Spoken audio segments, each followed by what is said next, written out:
Hello everybody, my name is Adrian Price and it is my privilege to be the head teacher at the fabulous George Salter Academy. I say head teacher, not principal, because I do still teach for a living and I do know what it looks like in the classroom, as some of you may know. I guess the first thing I would say to you is that I have been where you are now. I am a parent and I understand the difficult choice that is involved in working out which is the right provider for post-16, and I am very grateful that you are here listening to me, and just want to assure you that I do fully understand that this is yet another milestone in the life of the young people, and you need to get it right. I get that, and they need to get it right. And I think you are by even listening to this, because it means you are thinking of choosing us, and that would be the right thing to do. I guess the questions I would have if I were you are largely around the vision and the ethos of the head teacher and the school as regards to sixth form. What does the physical environment look like? What do children who are currently in our sixth form have to say about the sixth form? And then what are the adults like? So I know this is difficult because this is remote, but I'm hoping you do get a flavour for our sixth form through this presentation, and that you do get some of those questions answered. My expectation would be that you feel the wow that it is to be in this fabulous school every day. I would like to think there'll be moments when you will smile, when you will be impressed, when you will feel a sense of our school as a vibrant school, a positive school, with an energetic sixth form, and a new kind of sixth form that's got a new direction and a real strong purpose to it too. As some of you may know me, well, I'm a French teacher and I still teach. I'm a practitioner. I'm not a distant head teacher. I am in the corridors, I am in the classrooms, I am at the duty points, I am in the sixth form. So the young people do see me around, be they in our sixth form or lower down the school. And my vision's really quite straightforward, be it for a year 7 child or for a year 13.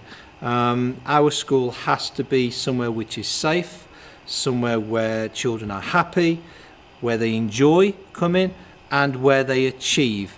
And as regards the latter, I am hugely impressed by some of the leavers destinations for our sixth formers last year, despite the chaos that surrounded them and COVID-19. And I am hugely impressed by the provision and the aspiration raising work which goes on in our sixth form. I know there are 4 youngsters in year 13 who are currently being tutored for Oxbridge entry courses, and we need more of our young people going to Russell Group universities and going to Oxbridge. That is for certain. In terms of my standards in the sixth form, well, we are one school, and the standards of the sixth form are the same as they are in the rest of the school. My standards are extremely high of myself, the staff and the students. And we will expect the students in our post-16 to be better than the best that they can be. And that will mean in terms of their appearance, in terms of their behaviour, their attendance and their progress.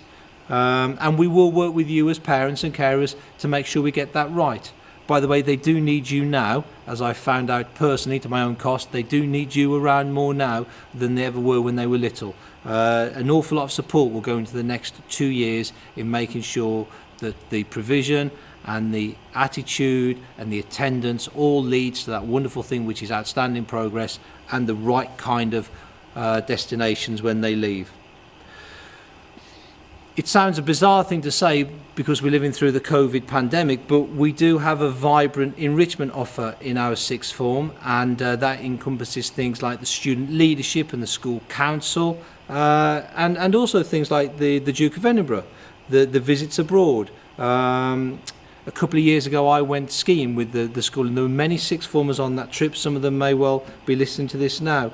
I understand the role that enrichment plays in our school, and I value it immensely.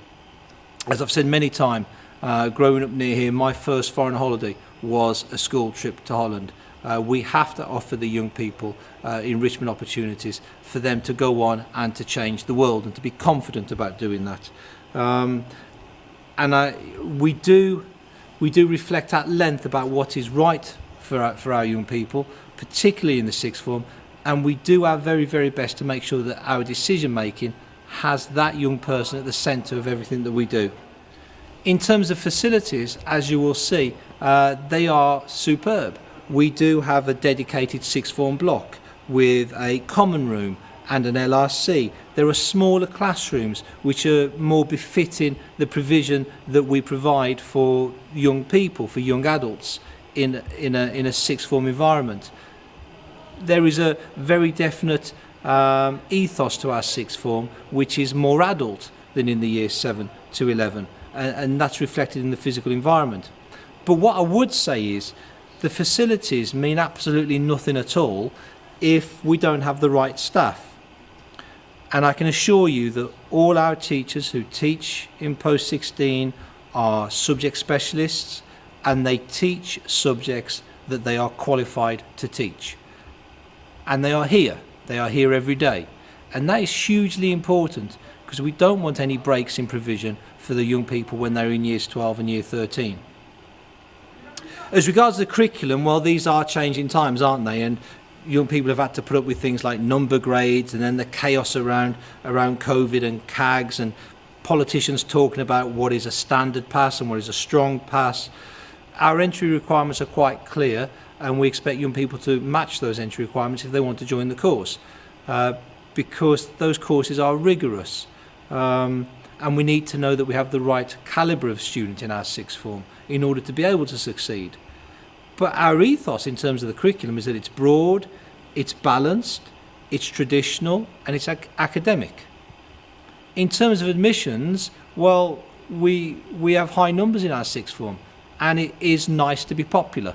It does present us with a problem to make sure we get the admissions right.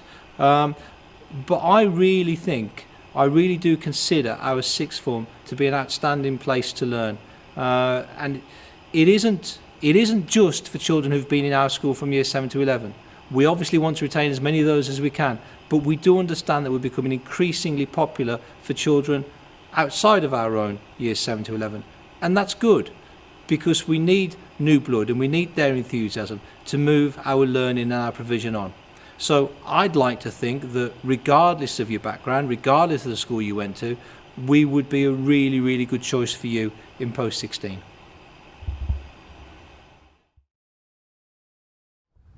Hello and welcome to Salter 6. I'm Mr. Sidhu, Senior Assistant Principal and Head of Post 16. Our vision at Salter 6 is for all pupils to reach either higher education, university or gain apprenticeships in their chosen fields. Our motto to achieve success through endeavour builds on our three core principles here at George Salter Academy: ambition, belief and courage. Within our Post 16 team, we have a dedicated UCAS coordinator and a careers advisor. They're responsible for supporting pupils through UCAS applications, which we acknowledge is a very stressful process. However, our coordinator and form tutors will be there to support pupils every step of the way. For applicants interested in Oxford, Cambridge and medical careers, our in-house programs offer support, advice and guidance throughout the process. This includes preparation for exams and also mock interviews. At Salter 6, we continue to build strong links with local higher education providers, particularly the University of Birmingham through the A to B scheme and also Aston University. Hello, I'm Mrs Hannah, Deputy Head of Sixth Form. At Salter 6, we want our students to feel comfortable and confident in order to achieve. We do this through our pastoral structures we have in place. At the start of Year 12, all students are allocated a form tutor who will meet with students on a daily basis and answer any questions and concerns they might have. We also have a student welfare manager who is a non-teaching member of staff available throughout the day should students feel that they need support. We work closely with our STEPS team in main school who can offer more personalised support should students need it. In order to ensure that students have the tools and skills they need to succeed, to be resilient, knowledgeable and rounded citizens, all Year 12 and 13 take part in our weekly lift-off programme, which is our PSHE education. The deadline for applications to Salter 6 for September 2021 is the 31st of January. all applicants will need to select 4 subjects in order of preference. The personal statement is an opportunity for the applicant to show why they would like to join SORTA 6 and why they've chosen those subjects in particular. We'll arrange meetings in March and April, and these will be initial meetings to discuss the suitability of courses and also teacher predictions and mock results that they may already have. After the March-April meeting, there will be a transition week which takes place traditionally in July. Now, hopefully we will be able to do this year. If we are able to, then July will be the time where you'll get notification of a week-long course where your child, the applicant, will be able to access all the subjects that they've applied to or would like to do, and then make an informed decision come results day. On GCSE results day, they will get their results, have a meeting with a member of staff from George Salter, and all admissions are confirmed on or thereafter. On our website, you will have access to the promotional clips from our subject specialists and the online application form. I recommend that you view the subjects that are of interest to you, and you'll be able to find individual subject pages to give you more information about the courses, especially the entry requirements, and you can hear the views of our students. Hi, I came from Q3 Tipton. I came here to George Salter as an external student. I've enjoyed it here since I've started in year 12. I've made a lot of new friends and the teachers are really nice. So I would recommend it to any external students who want to come here as well. Yeah. I chose to come here because I think I'll get a good quality education here, and that this school offers more opportunity than other schools in the area. I came from Wardensborough. I chose this over many schools due to the welcoming staff, especially on the opening day. You might not be able to do this because it's virtual, but I assure you that it is a great school. I chose this school because when I went to the open evening, the vibe was really welcoming and I felt really at ease just walking around the school and talking to the teachers. I was also really nervous coming to school and I thought I wasn't going to make any friends, but thankfully I did because everyone was really nice and really sweet to me.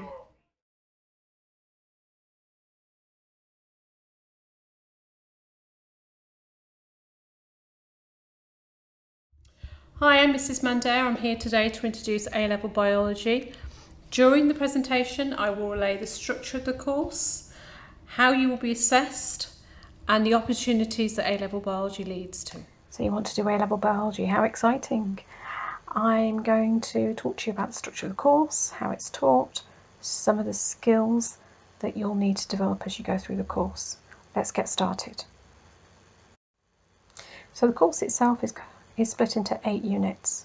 The first 4 units cover the AS content and they're taught in year 12, and then units 5 to 8 cover the A-level content, so that's the A2 content, and that's taught in year 13.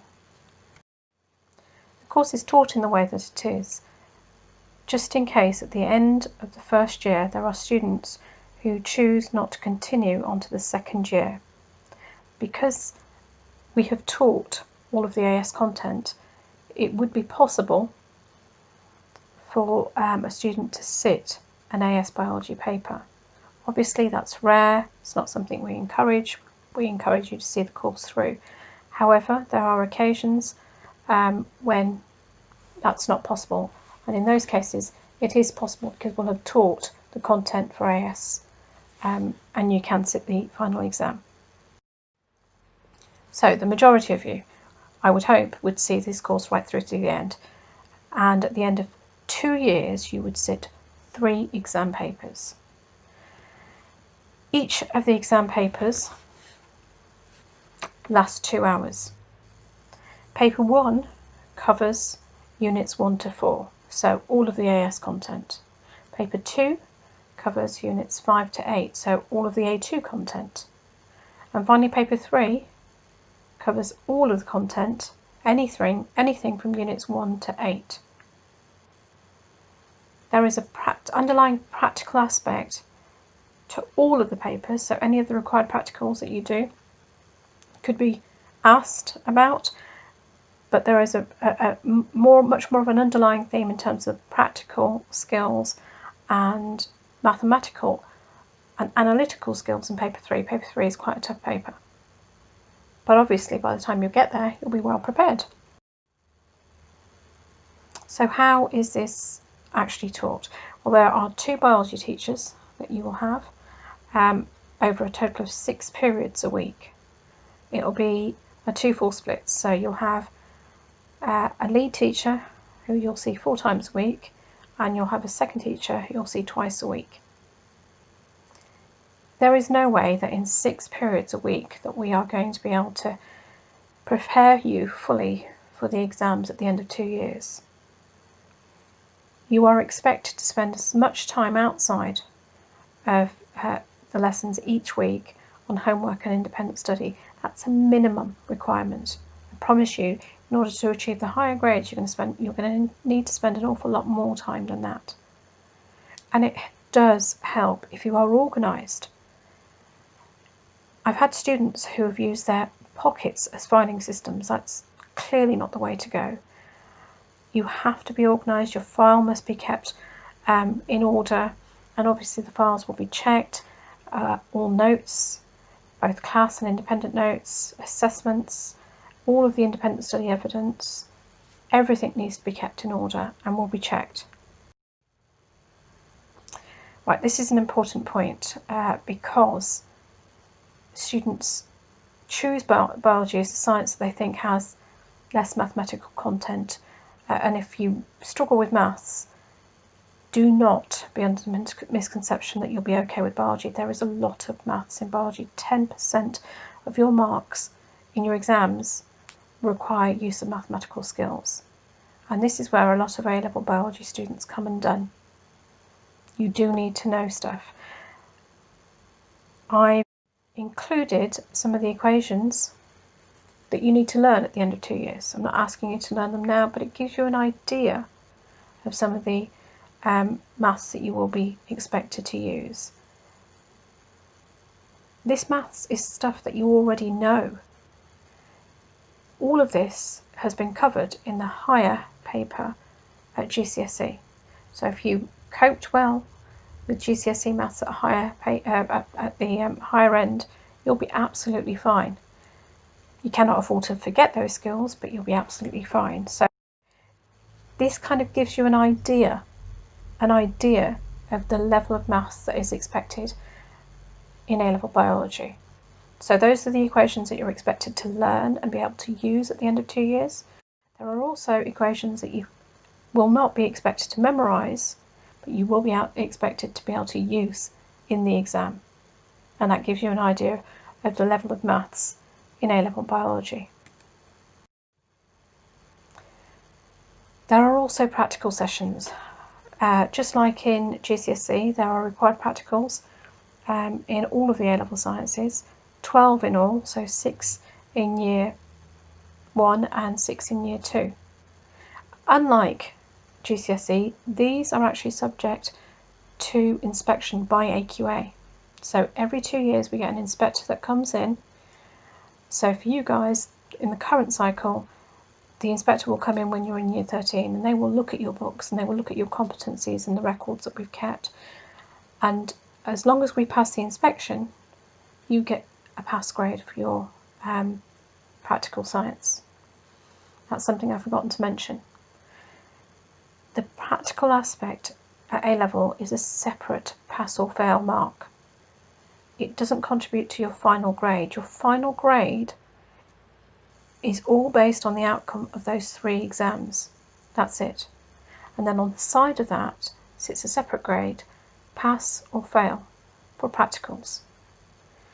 When you apply for university, if you apply for a science-based course, one of the requirements that your university will state they want is that you pass your practical competencies. If you apply for a non-scientific course, that won't be one of the criteria. But you don't want to do an A-level biology course and not pass your practical competencies.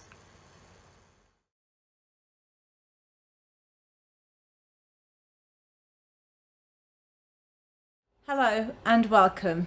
to the Business Studies Department at Salter 6. I'm Mrs. Butt and I'm the Head of Business Studies. I'm here by myself today, but I'd like to introduce you to a couple of members that we have in our department. We have Miss Flora, who is our Business Studies BTEC teacher, and she also teaches law and our new course this year, which is a LibF Finance course. We have Miss Chambers, who's also a long-standing teacher at Salter 6, who also teaches BTEC Business, and the new course we've introduced, the LibF Finance course. In this session, I just want to talk to you about the course that we have within our department and the pathways that you are able to take on board should you join us here in September 2021. We have a variety of options that you could choose at level 3 and A levels. Our main or popular course I'll talk to you about is the BTEC Business course. Here at Salter 6 we offer you the single award, which is equivalent to 1 A level. There are 3 mandatory units in this plus 1 option unit. The other popular course that we've been running for quite a few years here is the A level accounting course. Again, a popular course over the 2 years, which we've now transferred to becoming an AS level at the end of year 12 for those who wish to just do it for 1 year as a 1 year qualification.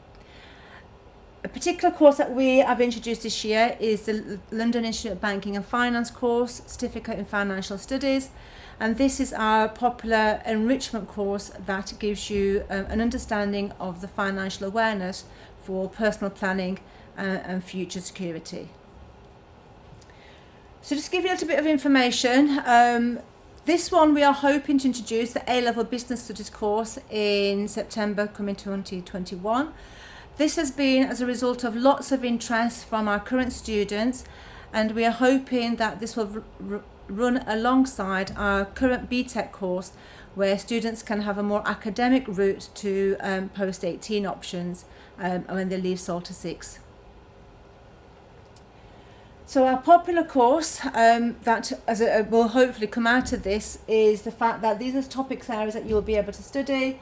We have 10 units over the 2-year course, and topics that we will study in the year 1 are 1 to 6, and then the 7 to 10 will run into the second year of the course.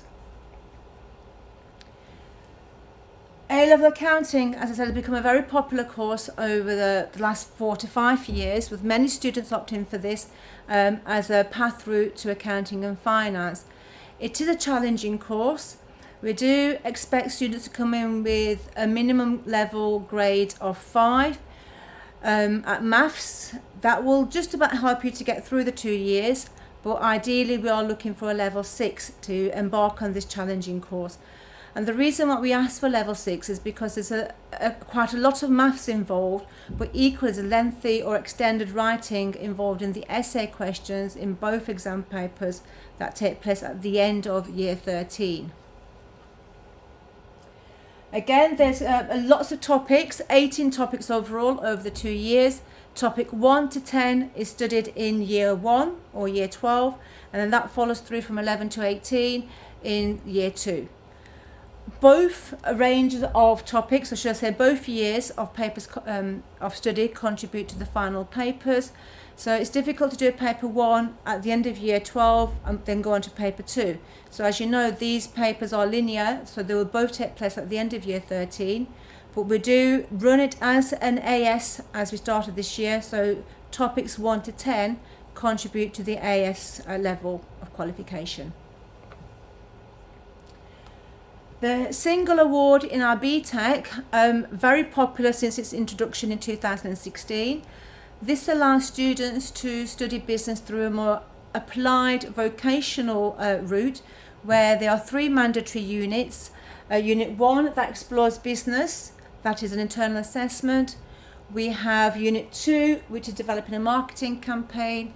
This is an external assessment via a project that is pre-release case study, and students have to prepare some background information that they then use to write up a controlled assessment over 3 hours. We have Unit 3, the challenging one for business students, which is business and personal finance. This is an external exam unit where you have the opportunity to do this twice, so in January of year 13 and then the summer of year 13. We have now switched this year to delivering the exam units in year 12, which means that we can follow the BTEC's opportunity to sit the exam over 3 opportunities should there be a need for students to resit the exam to fulfil their qualifications for UCAS or further on post 18 options. The final unit, which is an option unit, which is recruitment and selection, and again a very popular one that we've run since the introduction of the course. It is highly reputed with the students. The students have to deliver a particular activity, which is about recruitment and selection, and then write up their reflections. And again, this has allowed the students to top up their qualification grade, where it's a hands-on activity and allowing them to clearly get distinctions, which we have seen in the past few years. This year we saw the introduction, or we have seen the introduction of a new course to us, although it's not a new course in the delivery of the in London Institute of Banking and Finance. This particular course is geared towards providing you with financial awareness at a personal level in the short term, intermediate term and long term. So this essentially will be very good if you are looking to go into the route of personal banking or become a financial advisor, and it complements a lot of your business courses if you want to do it alongside business at A level or accounting, or even any of your other post 16 options. It allows you also to get an equivalent A level grade should you wish to continue into year 13. At the moment we are only running it as a 1-year course, which is equivalent to an AS level. So it complements a lot of your other studies, and particularly prepares you for the world of personal finance and management for when you get to university. Just want to explore the website a little bit more, because this is a more of an interactive unit where we do expect you to do some flipped learning in preparation for the lessons, and also a lot of the context is very personalised to your needs. You will be given, once you are registered onto the course, a personal login and a password, where it then allows you to explore lots of the resources that are provided. You are presented with 2 core textbooks for both units, so we have Unit 1 and Unit 2. Now all this information is available on the website, which you can see is full of all the resources that you will be able to access via the student option, and they have complemented it with the textbook, but equally there are activities for you to explore in terms of key term activities, so checking your understanding. They have activities to look at links to that particular topic. For example, if you're looking at the interest rates or financial providers, as we were this week with one of our groups, and also explore allows you to, through interactive games, track how you're performing with your knowledge and understanding. This particular course is very useful in terms that you are assessed via an online assessment in both units, and then you have a written case study which is very much geared towards your needs, and it's based around young people or life cycle changes of how people plan financially for personal, for their personal use. Okay. A big thing in our business studies department that we really do expect to do lots of independent study, and that will be the same for all your post 16 courses. It's vital that all of these are blended with learning from the teams activities that we will put on the remote learning site, but also expectations of you looking through your core textbooks, wider reading, looking on the internet, researching around the topical case studies that we'll be looking at, but also watching news programs, documentaries, and listening to radio news reports as well. All this is really essential for you to broaden your understanding of what we study in the classroom, as well as develop your deeper understanding, so when it comes to performing in exam questions, you have built up that real life understanding to add context and value to your written answers. Skills, as with all post-16 courses, there's a lot of work-related activities that you can do to develop your skills. Research will be paramount for all of these subjects, and if you're coming on board to do business courses, you cannot really expect not to be doing any research. Teamwork, we'll be doing lots of varied activities within the classroom. Sometimes it will be independent, sometimes it's together, and also working outside the classroom with a group of students does really help you develop your understanding further. Time management, with the BTEC in particular, as you have to plan for the three modules, the compulsory module and the optional module, particularly with the internal assessment, assignment-based modules really require you to be on target with the time management, because each unit has 3 assignments that is managed, so you are sometimes working alongside your other BTEC courses, which may have deadlines that cross over with our deadline, and time management will be really essential for you to be able to manage all of that workload together. Budgeting, finance, as we said, all our courses have that element. Problem solving, again, there's lots of opportunities for you to really get to grips with working with scenarios and real life scenarios, just as much as on a personal level as well as the business level.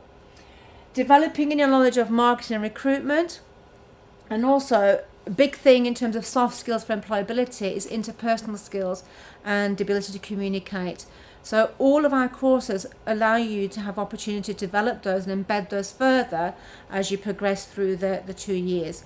And something that we've all particularly introduced in our courses this year is to get students to lead sessions where they are peer teaching, using the front of the classroom and the board, and not just via PowerPoints, but actually really hands-on board pens and using the whiteboard to relay their understanding and to deliver it to the peers at their level, because sometimes we know that the academic language can be challenging, and it's often good to you teach each other, because then you can teach it from student speak as much as the exam speak as well. Okay, hopefully that's given you a bit of a picture and a flavour of what we offer in the business studies department. We are very nurturing in the way we deliver our lessons, and we're always available for you to come and speak to us should you have any concerns. This is our main room for teaching business studies, so PSI 6, which is upstairs in the 6th form block, or Salter 6. We have 2 adjacent rooms. Sometimes if the blocks have 2 or 3 lessons going on, then ultimately we will branch out. But this is our main teaching port, where all our resources are kept, and display work is there for you to look at. And a lot of it does link to the units that we deliver. So hopefully we will see you in September 2021, and should you have any questions or queries, there is an email contact on the information sheet that you will find on the website or in the packs that get given out to you as part of the induction process. I hope to see you soon. Thank you. Hi there, my name's Miss Benjamin. I teach science at George Salter Academy. I'm going to talk you through A-level chemistry, which we offer at our 6th form. Now, where chemistry can take you, if you're interested in doing veterinary science, you can do A-level. You can use A-level chemistry to get into that. If you're interested in doing medicine or dentistry at university, you can also use A-level chemistry. If you're interested in working as a lab technician, if you're interested in working in forensic science, we've also had people that have used A-level chemistry to get into the police. Or if you're interested in working within an educational setting, whether it's in a school, or it could be working as an educational officer in a museum. Now, when you are picking your A-level subjects, you want to try and pick subjects that combine really well with each other, subjects where there are links with each other to support your learning. Ideal subject combinations would include A-level biology, A-level maths, A-level physics, but there's also other subjects such as A-level psychology, food science, and geography. So for example, if you're interested in becoming a dietitian, or if you're interested in analysing food as a career, food science would be ideal. If you're interested in going into environmental science, or if you're interested in studying geology at university, it would be ideal to combine A-level chemistry with geography. Now, the reason why it's really important for you to think very carefully about your subjects that you're going to do is because you need to bear in mind that with A-levels, it's a 2-year course and all your exams are at the end of the 2 years. So you want to pick subjects where there's nice links between them, so when you are doing your revision, you'll be what you're revising will be supported another subject. It's less stress for you at the end of the 2 years when you're doing your revision. Now, if you're unsure if there's going to be links between your 3 subjects that you're thinking of doing, what I would recommend you do is have a look at the specifications for the subjects that you are considering. So for example, A-level chemistry, we use the exam board AQA. This is the website link. So I would advise that you have a look through the specification and then have a look through the specification for the other subjects that you're thinking of doing. See if there's nice links. Another thing to consider as well is, what do you want to do at university or as a future career? It's worth having a look at the UCAS website if you go onto this link here, and if you can type in some courses that you think you like the sound of, and what you can find is what the universities will do is they will list what subjects they would like you to do. So this will help you make your decision on, if you're doing A-level chemistry, what are the subjects to combine with it. Now, the entry requirements we ask for are grade 6s in sciences, specifically GCSE chemistry, we also ask for grade 5s in English and maths. Now, the reason why we are very keen for you to be confident with your maths is because about 20% of the exam papers at A-level chemistry are maths questions, handling data. If you do have concerns about your maths, we do recommend that you do purchase this book. So it's the CGP revision book, but it's specifically Essential Maths for A-level chemistry. Now, how the course works, we've got 3 modules. So we've got physical chemistry, we've got inorganic chemistry, and we've got organic chemistry. So when I mentioned about picking subjects that combine really well with each other, if we think about organic chemistry, you study hydrocarbons, you also study fuels. You need to know about bonding as well, which comes up in inorganic chemistry. Now, A-level biology, for example, you also need to know about bonds when you're looking at the protein structure in A-level biology. So when you're doing your revision for bonding for A-level chemistry, you're also going to be revising your A-level biology at the same time. Now, the physical chemistry in year 1, these are the main topics that we cover. And then for the inorganic chemistry, we do look at the periodic table, we're comparing group 2 and group 7. And then for the organic chemistry, so for GCSE science, we would have started looking at hydrocarbons, looking at fractional distillation. So we're actually extending that and going into more detail, specifically looking at the compounds that we obtain from fractional distillation. We're going into that in more detail, looking at their properties. Now, in terms of practicals, there are 12 required practicals that you have to do, and you do need to pass these in order to achieve the full A-level. Also, it's highly desirable for the universities as well for you to complete all these practicals, and employers as well. They appreciate you having those practical skills. If you have any questions about the A-level chemistry course, please do not hesitate to come and see me or any other science teacher. I'm really looking forward to meeting you in September.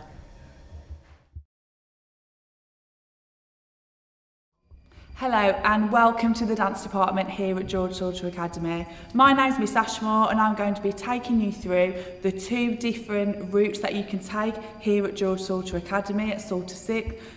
One of them is A-level dance and the second one is BTEC Performing Arts with a dance approach. I'm also going to be talking about the amazing extracurricular programme that we have here at the Academy, and you will be seeing some of the spaces that we have because we are very, very lucky to have 2 amazing dance studios here at GSA.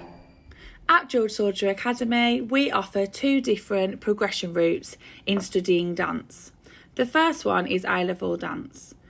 This qualification is for students who have already studied dance at GSA or BTEC Performing Arts, and it offers them a chance to perform, to choreograph, and to critically engage with different areas of study and set works.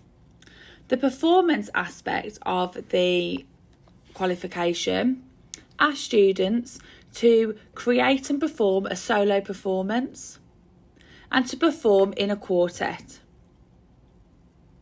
The choreography part of the qualification allows students to create their own group choreography. The theoretical part of the qualification is an exam which takes place at the end of the second year. This exam encompasses all the learning from the last 2 years, including analysing 2 areas of study and 2 professional set works. The second qualification that we offer within the dance department is the BTEC National Diploma. This is equivalent to 2 A-levels and will run across the 2 years. It comprises of 8 separate units. These are both externally assessed and internally assessed units. The topic of each of these units is either based upon performance and choreography, as well as critically analysing different professional works. This qualification allows you to study a range of different styles, such as contemporary, jazz and street. In the dance department, we offer so many different enriching opportunities for students to take part in dance and performing arts, both within and outside of the academy.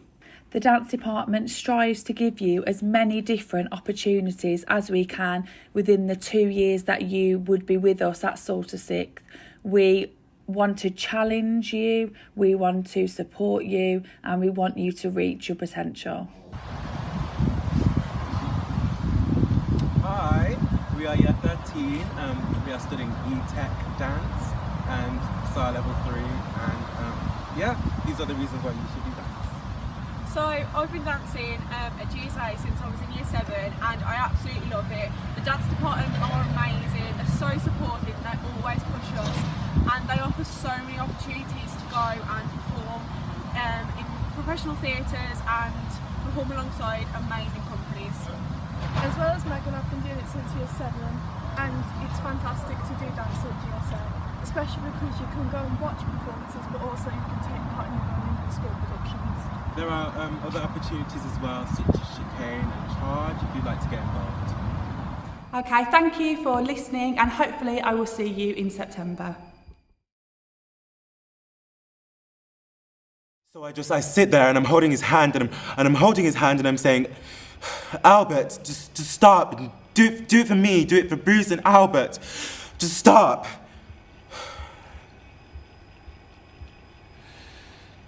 So then we finally land and there's these police and they're waiting for us.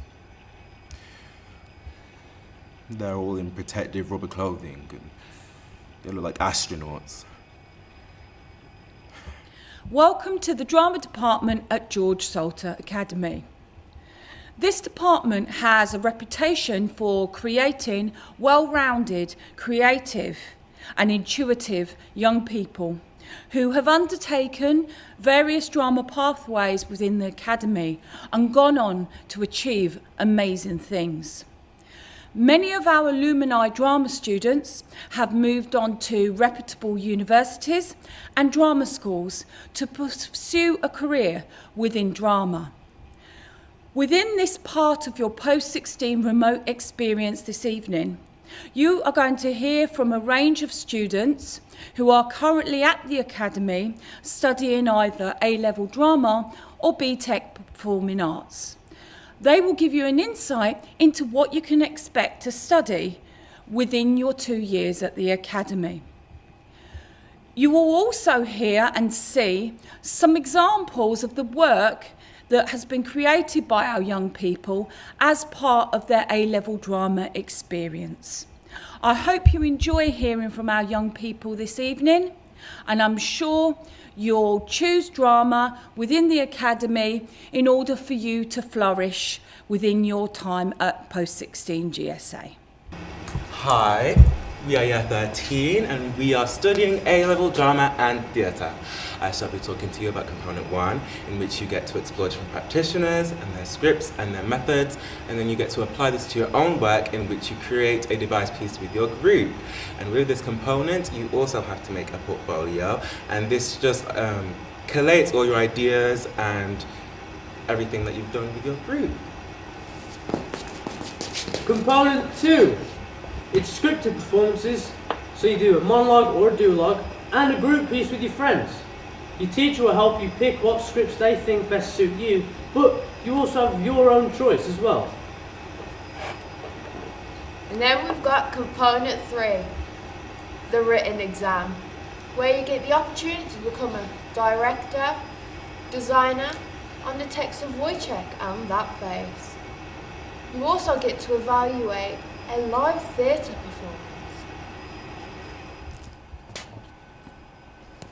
Also, on top of the 3 components you do, there is a wide range of amazing opportunities you can do alongside A-level drama, one of which was National Youth Theatre, which A-level drama and GCSE drama did help massively in. It helps you to be ambitious, it also helped you to be very adaptable to your own choices and allowed you to be very, very skilled and to know what you were doing and to help you in those audition paths.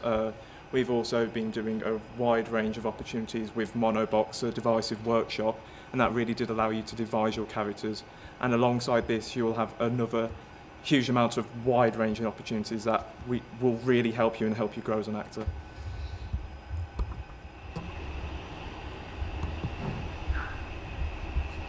As well as having the opportunities to collaborate with people in your A-level drama class, you will also have the opportunity to collaborate with people in other subject areas. One of these opportunities is to take part in one of our whole school productions. Some of the productions we've put on in the past include High School Musical, Grease, We Will Rock You, and many, many others. I sat at his funeral, looking at his parents and Benny. But all I could think of, all I could feel was you. Wondering if there's actually anything there. I wonder if I counted all the minutes, hours and days I've spent thinking about you, longing and weighing up anything you've actually said. We're studying the Level 3 BTEC course for Performing Arts. What I personally like about it is that we are able to study a quite varied amount of subjects within it. And we also get a lot of performance opportunities as well. What I find really useful about it as well is that it has wider links to like careers in the performing arts. Hi, my name's Jazz and I'm here to talk to you, or rather talk at you, about why you should do performing arts at Salter 6th. I did the course in 2016 to 2018. I did it because the year before the school put on a production of We Will Rock You, and I did it and I just became completely infatuated with performing. So I thought, I'm going to take the leap, I'm just going to rip the band-aid off and do it as an A-level, and I did, and it was the best decision I could have made. Not only was it fun, and I think it's safe to say I had a little bit too much fun, but it was incredibly informative and it was challenging, but above all I believe it was rewarding. I left with enough knowledge and the skill set to pursue and initiate my acting career. I got substantial skills in all 3 principles and respects, drama, music and dance. And I didn't have a particular strong suit in any of them before. So it was a nice journey for me to find out what I'm good at and what I enjoy the most. Since then I did a year at a drama school, Italia Conti. I then did Middle Week Newton Academy, which is a camera acting course with a great agency. This year I have done a musical, a TV series, a few short films, theatre shows, and I've had some great opportunities auditions wise. And I think it's confident to say, I think I can confidently say that all of it is stemmed from doing performing arts in sixth form. Believe me when I tell you that the staff try their best to get the best out of you. Not only are the lessons fun, but they're relaxed, and as a person I have grown more confident and comfortable in my own skin, as well as more resilient to life's challenges, as well as challenges within the industry. So that being said, I hope you have a good evening, and I hope you make a decision. Just go for it, mate. Choose performing arts. Thank you for listening, and we hope to see you in September. Hello, welcome to A-Level English Literature. I'm Mrs Duncan. And I'm Mrs Caroline. And we're just going to talk you through what is a wonderful 2-year course, split into two units plus a coursework aspect. So Miss Caroline's going to start off talking through the first year. So in your first year, you're going to study the war element. This leads nicely in from your GCSEs, because if you've done power and conflict, a lot of war elements will still apply to what we do at A-level. One of the texts that we do is Life Class by Pat Barker. This is a text that we compare with poems. So again, that poetry element that you've done quite a bit off at GCSE goes nicely in with the skills and the comparative element with Pat Barker. And then we also study a play which takes you to the heart of the trenches, called Journey's End. And then in the second unit of the course, that unit's called Love Through the Ages, and that unit consists of Shakespeare's Othello, which is a brilliant play, and there'll be opportunities to see recordings of productions, possibly even go to productions hopefully in the future, and it's just a brilliant play that our students love studying, so much to write about, so much to think about. And then we study The Great Gatsby, which again is a really, really loved text by all students that study it, and that goes hand in hand with an anthology of poetry. Again, as Miss Caroline said, this is quite similar to the study of poetry at GCSE in terms of your anthology, responding to the poem personally. And then there is also the coursework element, which allows you to have that little bit more freedom to write about texts of your choice and the things that you're interested in.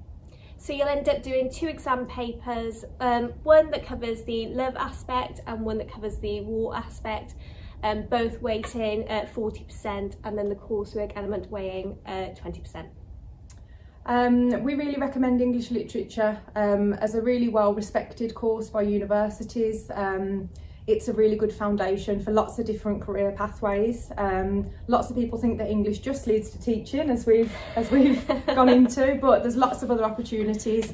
We've got people that have gone into work with charities, have law careers, publishing, television. Yeah, television. Some people go into marketing and things Civil like that. services. Yeah.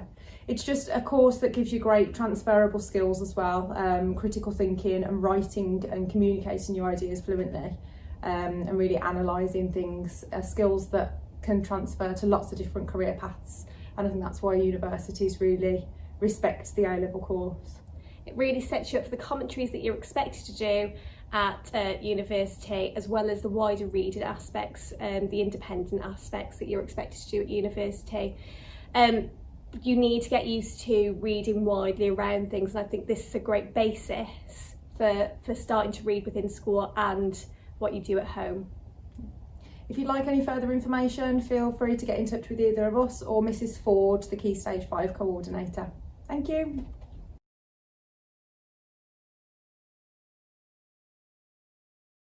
Here is an overview of how the papers are broken down. So you will sit 2 exam papers in English literature. The first one is broken down into 3 parts. You'll do your Shakespeare Othello essay, an unseen poetry task, which is quite similar to what you would have done at GCSE, where you compare two unseen poems. And then you have another section which compares The Great Gatsby and poems that you will already know. So a bit like your GCSE anthology, you'll have a different anthology of the Love Through the Ages poems, and you compare those to The Great Gatsby.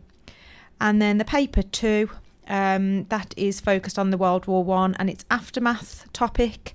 You will answer one question on Journey's End, one question on an extract that you won't have seen before, and one essay that links life class and the poetry that you will have studied in class. There is also the coursework element that's worth 20% of the A-level. The exams are 40% each. That 20% coursework is an essay where you can choose the text that you want to write about, so really tap into your own interests, and you are supported in class in writing that coursework essay.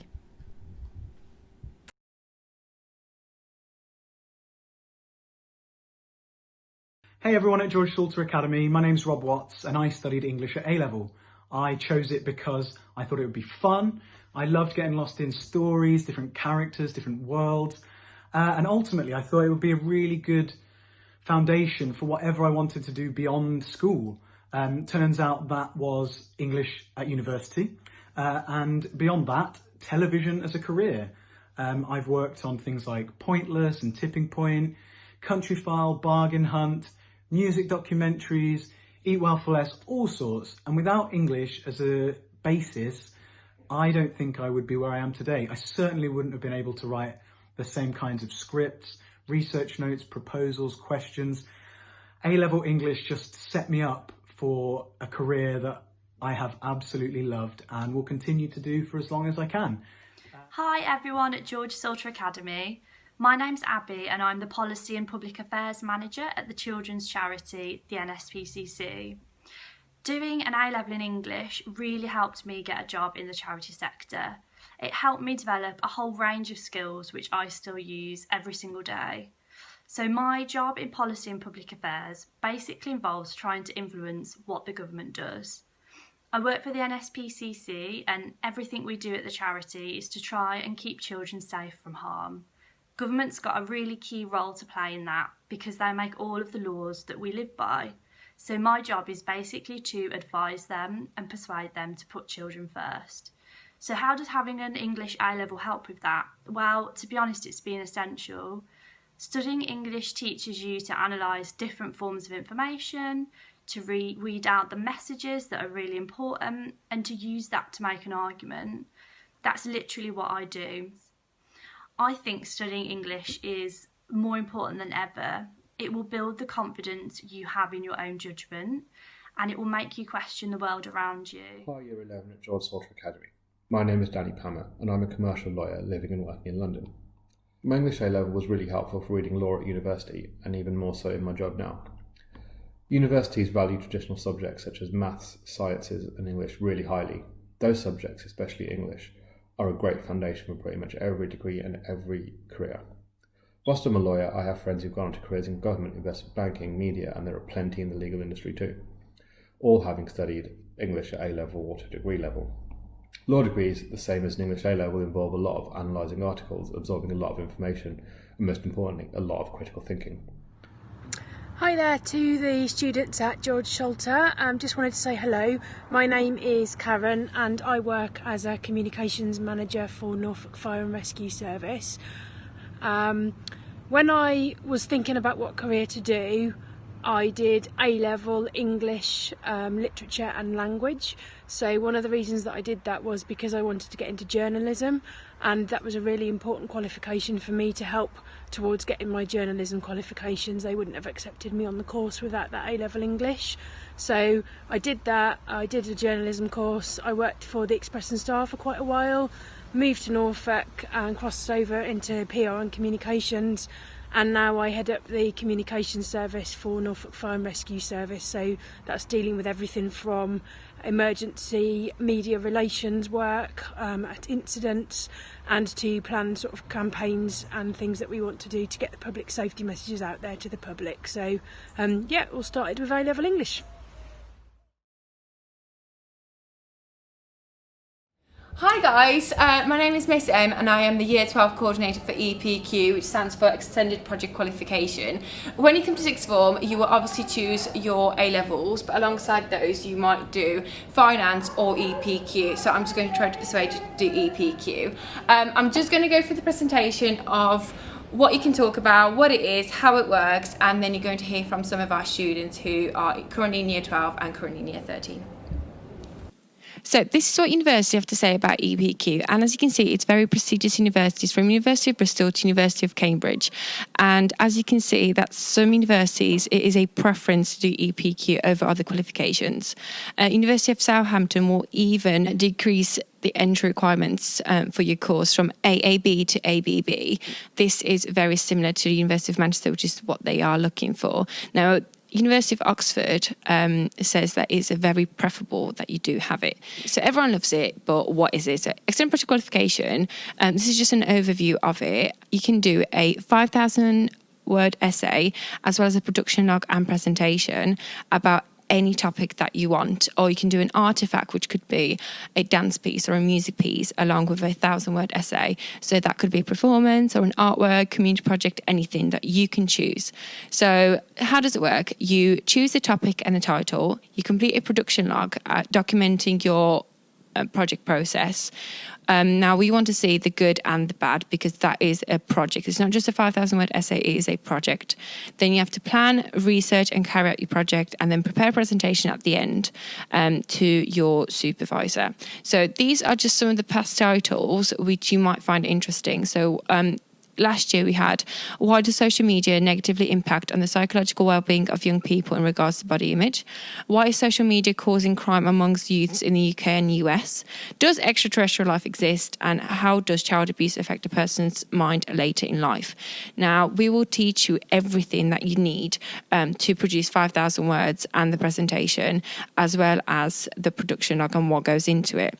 Now, as you saw from the titles, you can talk about anything. Now, I'm quite biased, but I would say you choose EPQ over finance because you can talk about anything that you want. And we will deliver 14 taught lessons from primary research to ethical issues to even evaluating your sources. This will definitely help you at university.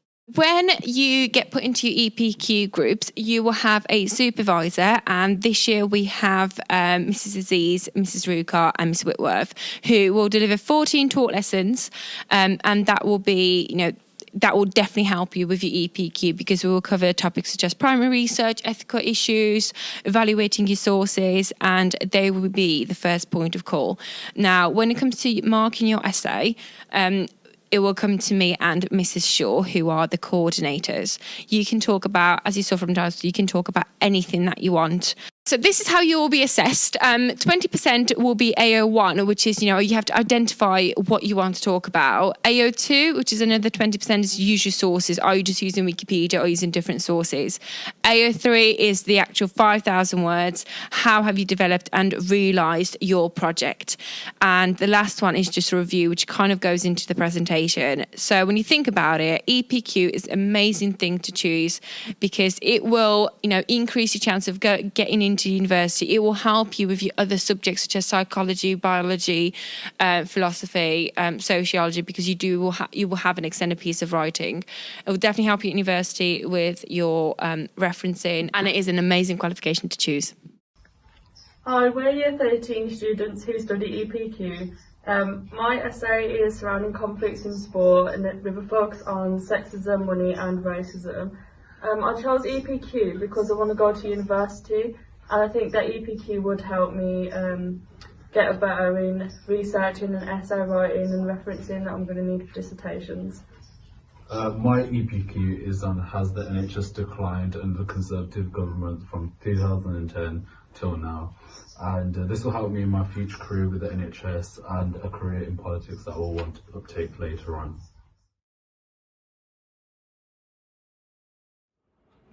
Hi everyone, welcome to GSA Film Studies. Here at GSA we are privileged to offer film studies at A level, and we are one of the few academies in this local area that offer film studies. Now some of you are thinking, I can just watch film It's not just about watching the film, it's about the director, the actors, and how the films are put together. Film studies is in two components, but what it allows is you to explore different aspects of film, from silent film from the 30s right through to No Country for Old Men, which deals with that Western genre, to popular films like Pulp Fiction and other films that allow you to explore cultures from around the world. And this is evident in Victoria, which is set in Germany, and City of God, which explores life in the favelas of Brazil. What is also interesting about the course, we also look at documentaries, and that is to do with Amy, as in Amy Winehouse. So we look at her life through that documentary style. What is beautiful about film, it allows you to be analytical, perceptive, and it explores the skills that you will need for a degree, and it allows those opportunities to be explored.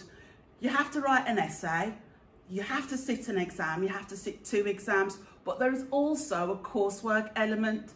And what you have to do with the coursework, you have the opportunity to create your own screenplay, storyboard it, and then evaluate the effectiveness of that. So the course is balanced between analytical skill and creativity. That's why it's a course that widens your opportunities moving forward beyond post-16. So I hope you all come to GSA to do film studies. It's an amazing course and we'd love to see you here. Okay, this is a breakdown of how the A-level film studies course works and how you're assessed.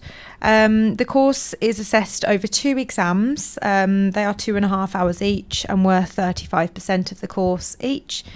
The last 30% is your production, your non-exam assessment, a bit like a coursework piece, and that's where you get to be creative, where you can create your own screenplay and storyboard and evaluation of that. You have seen some of these images with Miss Ferreira talking through the sort of flavour of the films that you'll get to watch and study and analyse.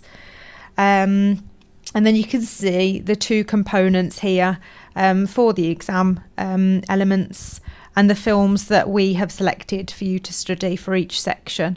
So there's a really good mix there of films that are really popular, almost like modern classics. There's some documentaries and there is some film from different cultures as well.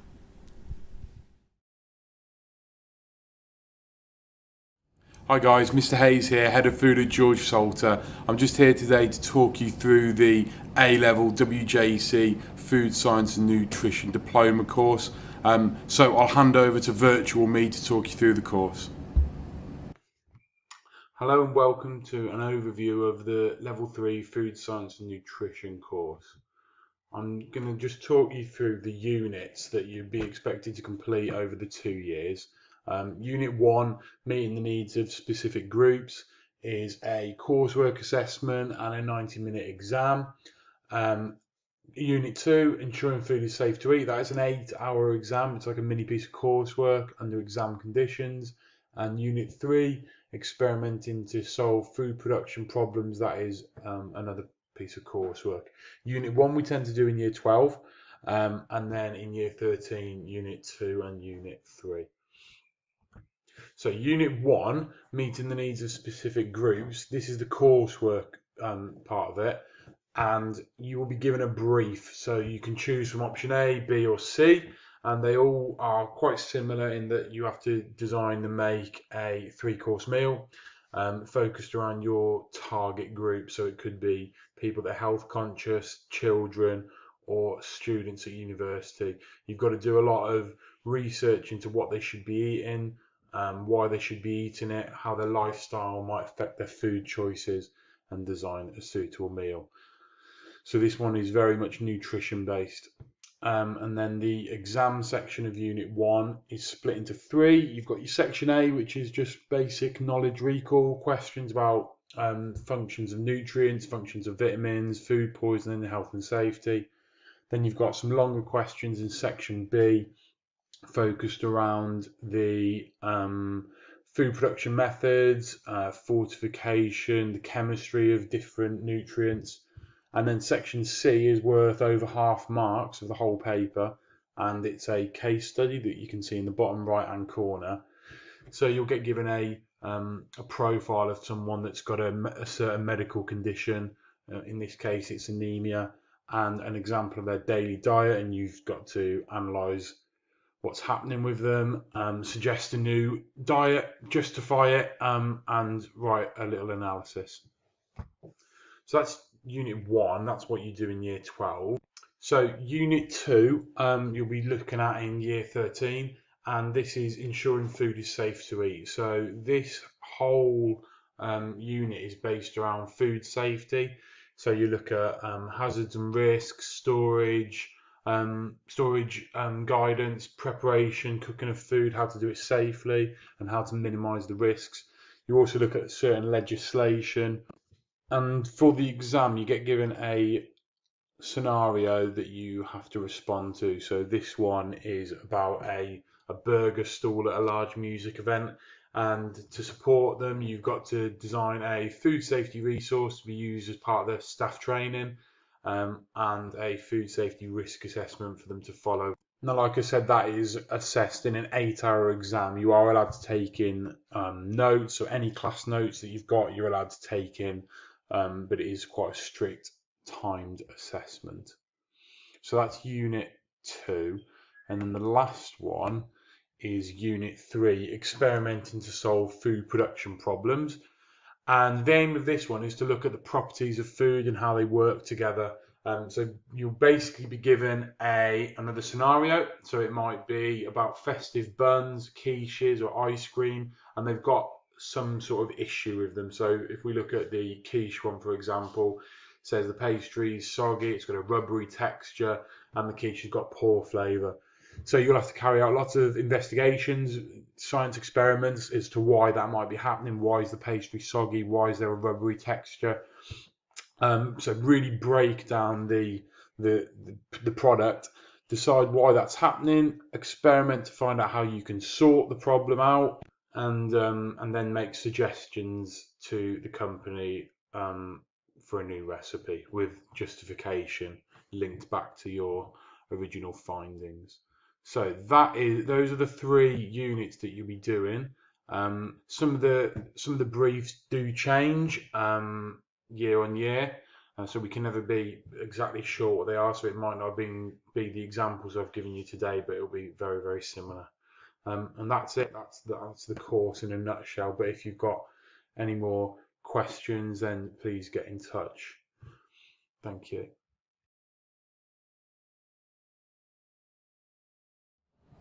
Hello, I'm Mr. Elgar. I'm Head of Geography.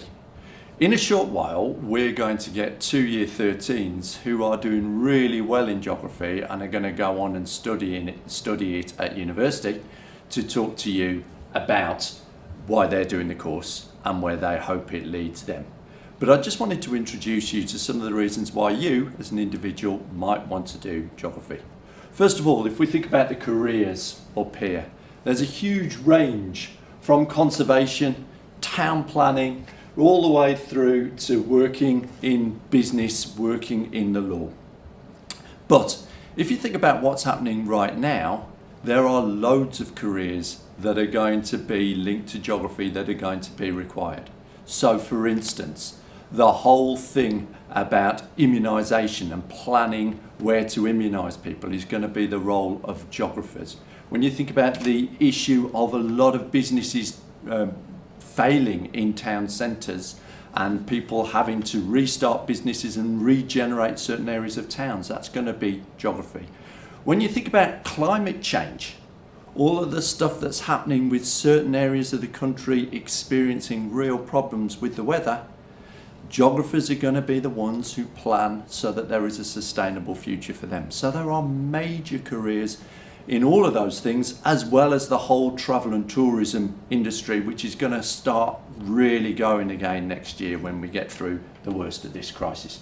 So there's a variety of jobs that you can do from geography. What about you? What do you need? Well, if you're interested in science and maths, geography's the subject for you. It goes alongside those. There's a lot of maths, there's a lot of science in geography. But if you're interested in the arts, if you're interested in English, but any of the other arts as well, geography is also the subject for you because it's sort of middle of the road.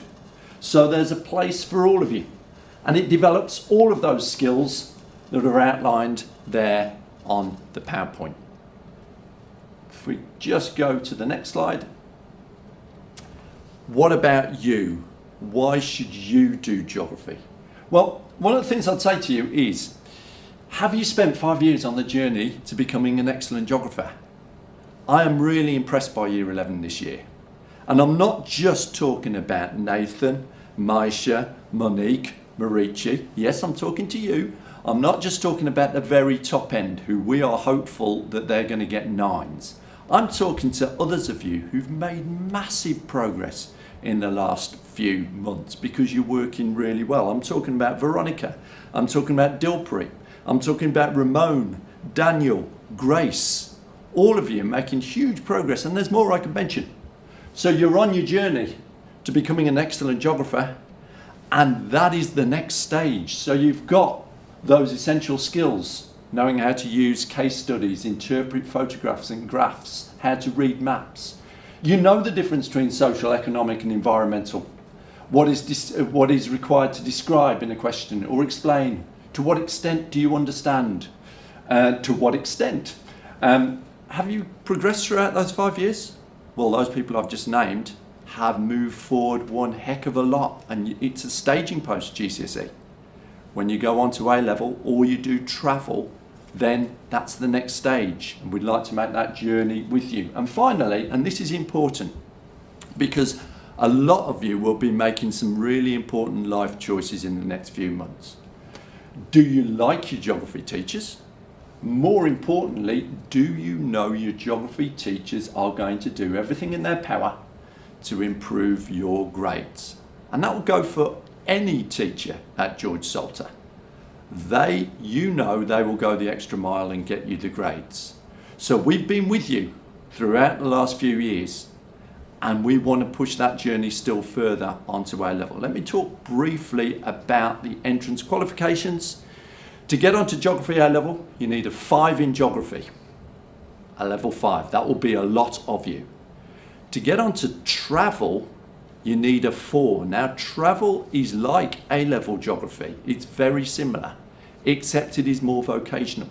So those people who do that course can end up in the multitude of different jobs that are available in the travel industry.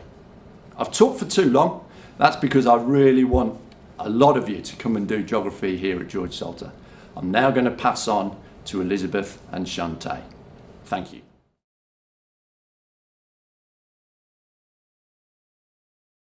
Hello, we're Year 13 students who study A-level geography. We study both human and physical geography. In the human section, we talk about contemporary urban environments, global governments and changing places. In physical geography, we studied coast, water and carbon cycle and hazards. We chose to study this course firstly because it's familiar to the GSA spec, because a lot of the content is similar, it's just built on in a bit more detail. There's also chances for trips. We study local and a faraway place, so there's chances to go on trips for those.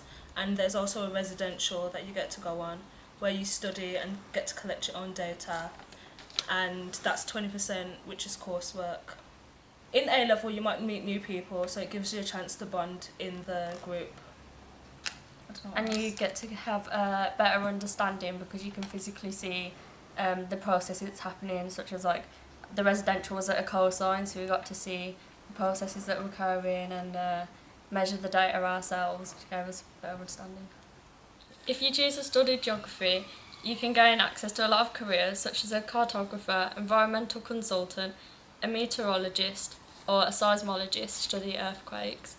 In the human element, you learn a lot about business around the world, which can help you potentially gain a career in business or even create your own. Geography graduates have above average likelihood of gaining employment. Geography graduates' earnings outperform many other subjects, including technology, biosciences, and history. Overall, geography is a very well-rounded and accredited subject. If you guys have any questions, feel free to ask also any geography teachers. Bye!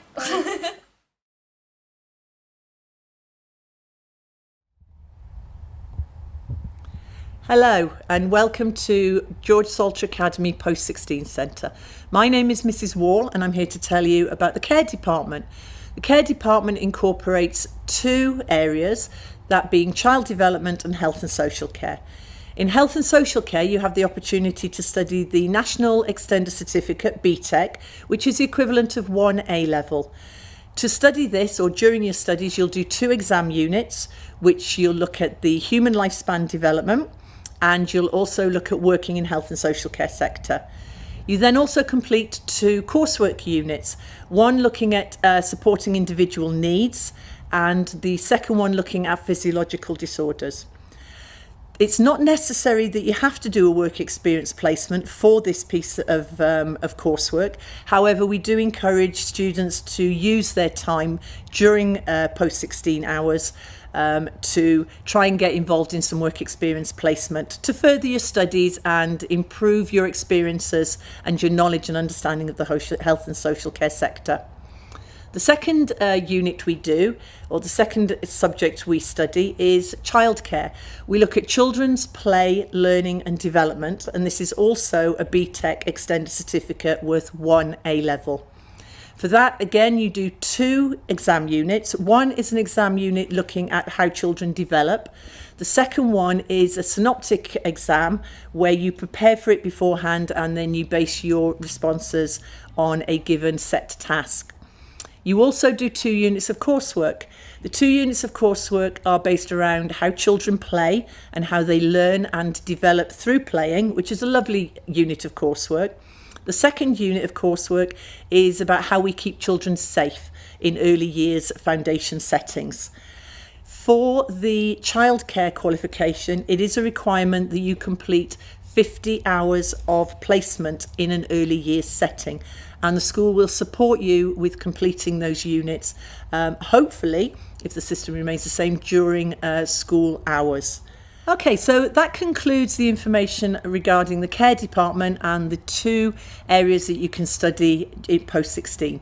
If you have any further questions or any further information you would want to chat to us about, please email myself, Mrs Wall, or the other head of department, Miss Core, at George Salter Academy. And we look forward to seeing you next year at post-16 George Salter Academy. Thank you.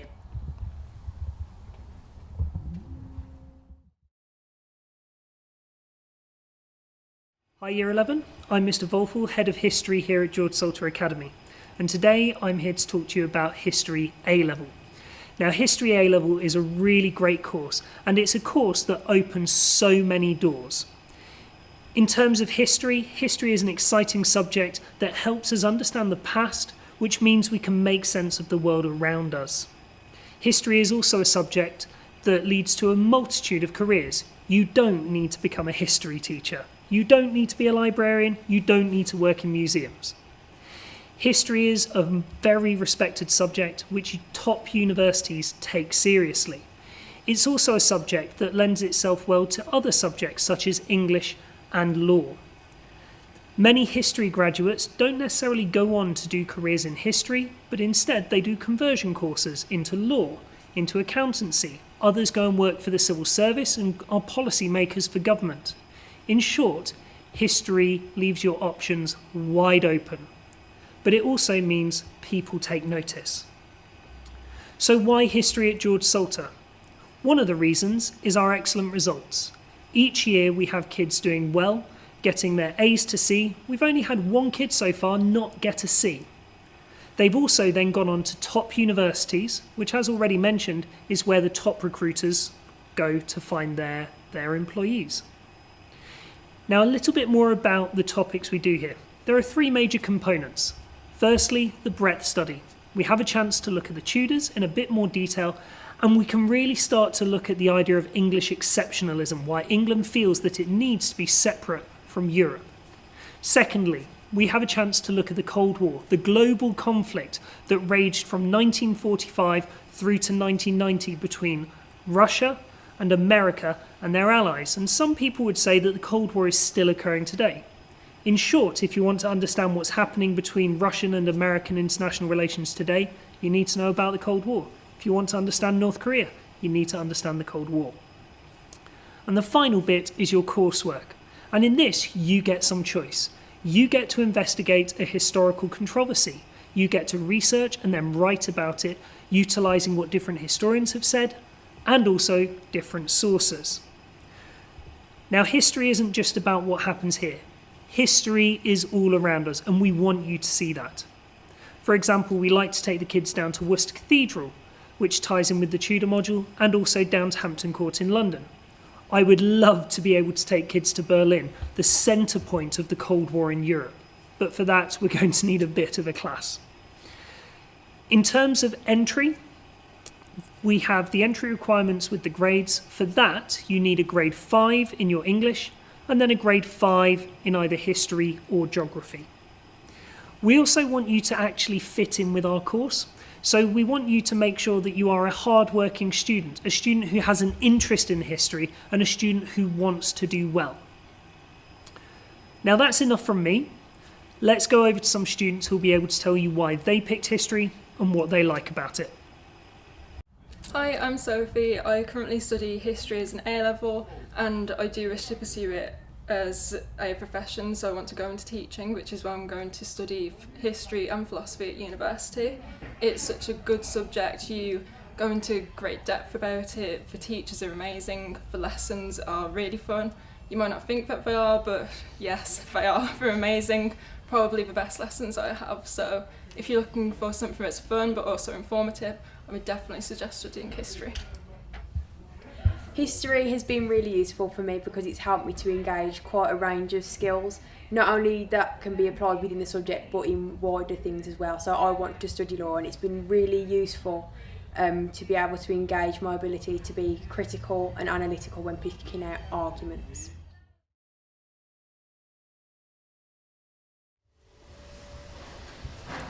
If you're looking at jobs in the IT tech industry, such as IT technician, IT developer, or even a web developer, consider looking at the BTEC Level 3 qualification.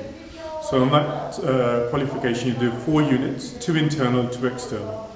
The 2 internal units will cover how businesses use social media to increase their business and how to develop a website. And the external units will cover things like IT systems around the globe, along with databases and how businesses use databases. So if IT tech industry is for you, consider the BTEC Level 3 qualification.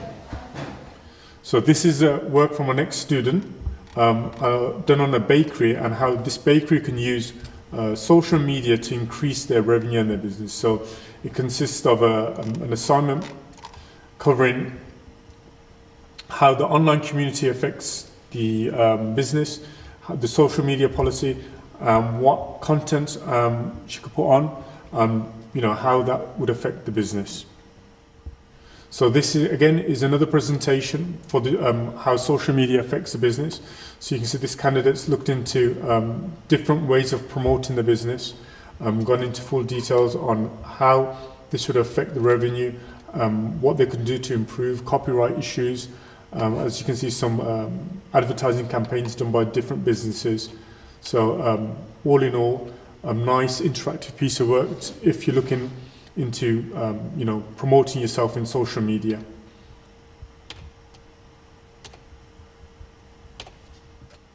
If you have any further questions regarding the qualifications, come see me, Ms. Dramin, or Mrs. Bissell, Miss Millington, or Mr. McInerney, and we'll happily give you some advice on the qualification. And looking forward to seeing you in September. Hello Year 11, my name's Mrs Brown for those of you who don't know me, and I'm Head of Languages at George Salter Academy. We've been offering A-level languages here for 12 years now, so our staff have a really wide variety of experiences to bring to your lessons. We also offer community languages at A-level, for example Polish and Punjabi, and we assess this on a one-to-one basis, and we have specialist staff available should that be something you're interested in. So I'm really looking forward to telling you a little bit more about the A-level course today. Let's get started. So I suppose the big question is why study a language? But I always say, why not? After all, we live in a global society. We need to be multilingual. We can't just rely on English anymore. It's a fascinating subject, even if I do say so myself. It offers a range of career opportunities, but it also opens up doors for you to travel and see the world and learn about other cultures apart from your own.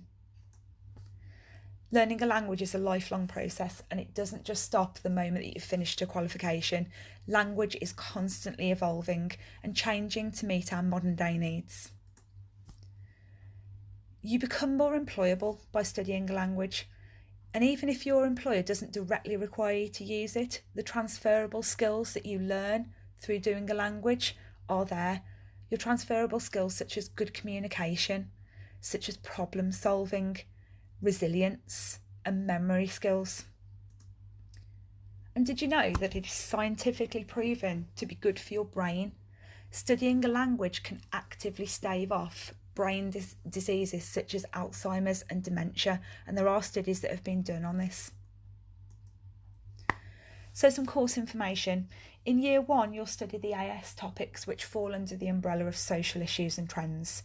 So we look at changing family, cyber society, voluntary work and a diverse society.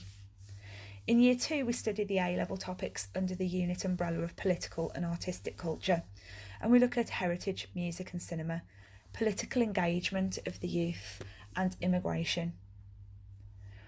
The exam in year 2 is split into 3 papers. Paper 1's the big one, it's worth 50%, but you're in total control of this.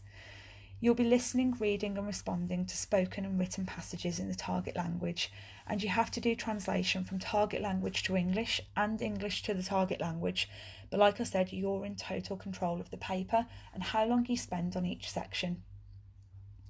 Paper 2 is writing, and it's worth 20%, and you'll write an essay on the book that you study and an essay on the film that you study, but I'll come back to that in a second.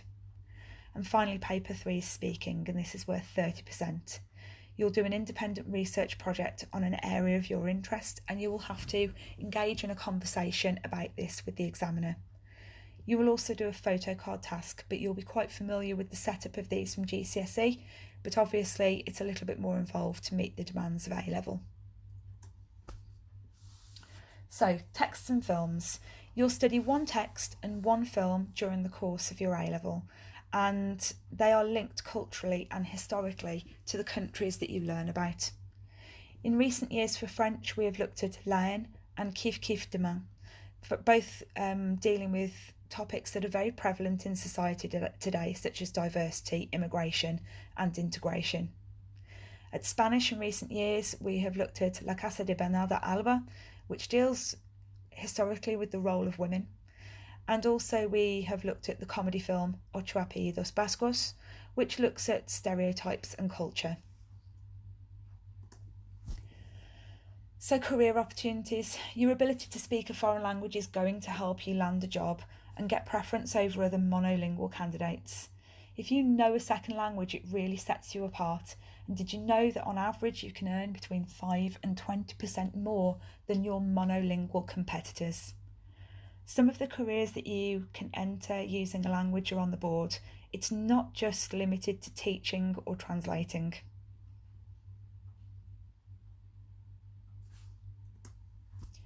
So the top universities at present offering languages are in front of you. Oxford, Exeter, Cambridge, Durham, Bristol and Lancaster all have excellent languages programmes. UCL is ranked 8th in the world at the moment. However, in order to graduate, you need to have a language at least a pass level. Most universities, though, will offer you the opportunity to pick up a language as a module alongside the actual course you're studying. For example, when I was at university, although I was studying French and Spanish, I was able to pick up on some beginner's Swedish, and I also did a teaching English as a foreign language course as well. So for more information, there's a couple of websites on the board that you can go to. So whystudylanguages.ac.uk has got some really excellent and informative videos from current university students who are studying languages. There's also lots and lots of information about course entry requirements and things that you can do in the future if you study a language. Our exam board is AQA, and I've put their website there for you to go and have a look at the specification, some of the exemplar papers and materials, and to get some more information about the course that we offer. If you would like some more personal information, please feel free to get in touch with me. For those of you at George Salter at present, I'm available on Teams, and for those of you who are looking externally, my email address is all lowercase j.brown@georgesalter.com. I really look forward to hearing more from you. Thanks for listening.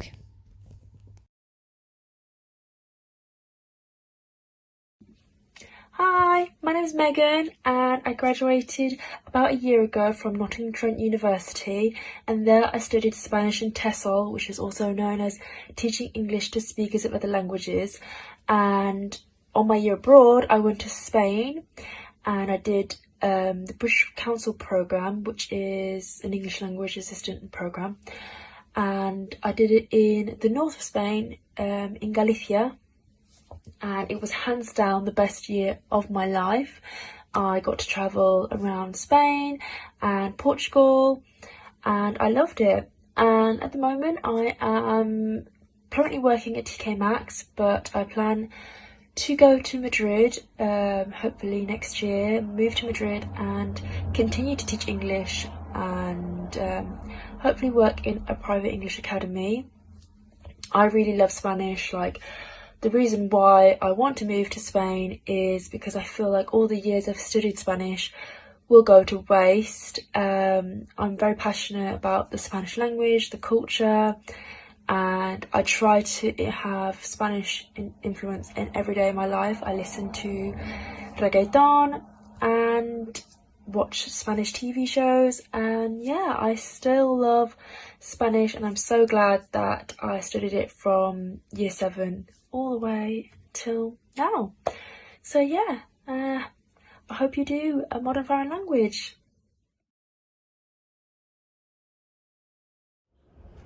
Hi Year 11, welcome to our law department at George Salter Academy. Now you're clearly watching this video because you are interested in studying law with us. So what I'm going to do is spend a couple of minutes just explaining to you the different courses that we run, and hopefully you get a chance to listen to some of our students and they can talk about their experiences.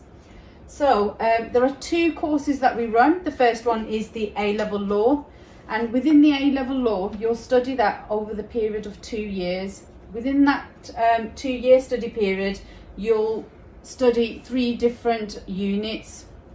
The first year, you mainly spend studying Unit 1, which is all criminal law based topics, which I'm sure that you'll find really, really interesting.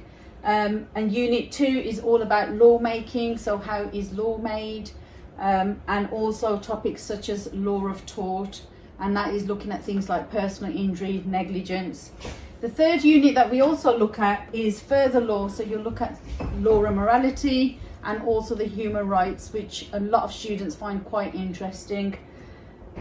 What normally happens is you have a 2-year study course, and at the end of the 2 years you sit 3 2-hour exams. So there is no coursework for the A-level, just all examination based. Okay, so that's the A-level. Now the BTEC is split into 2 years. You study a 1-year course to start off with, which is the National Certificate. You have a Unit 1, which is all examination based, so it's an internal examination that you sit. And then you have a Unit 2 in Year 1, which is all coursework. It is difficult, it's not an easy route, however it is difficult because you will study for an examination and a coursework at the same time. However, upon completion your first year, you then move on to the year 2, and that's if you are successful in completing your year 1. Now the year 2, you can see you will study unit 3, which is applying the law, and this is where you study topics like murder, manslaughter, theft, robbery and burglary. Again, it's an external examination, so which means it's a 2-hour paper that you will sit. And then unit 4 is your coursework, aspects of tort. That's the final piece of coursework that you do in year 2.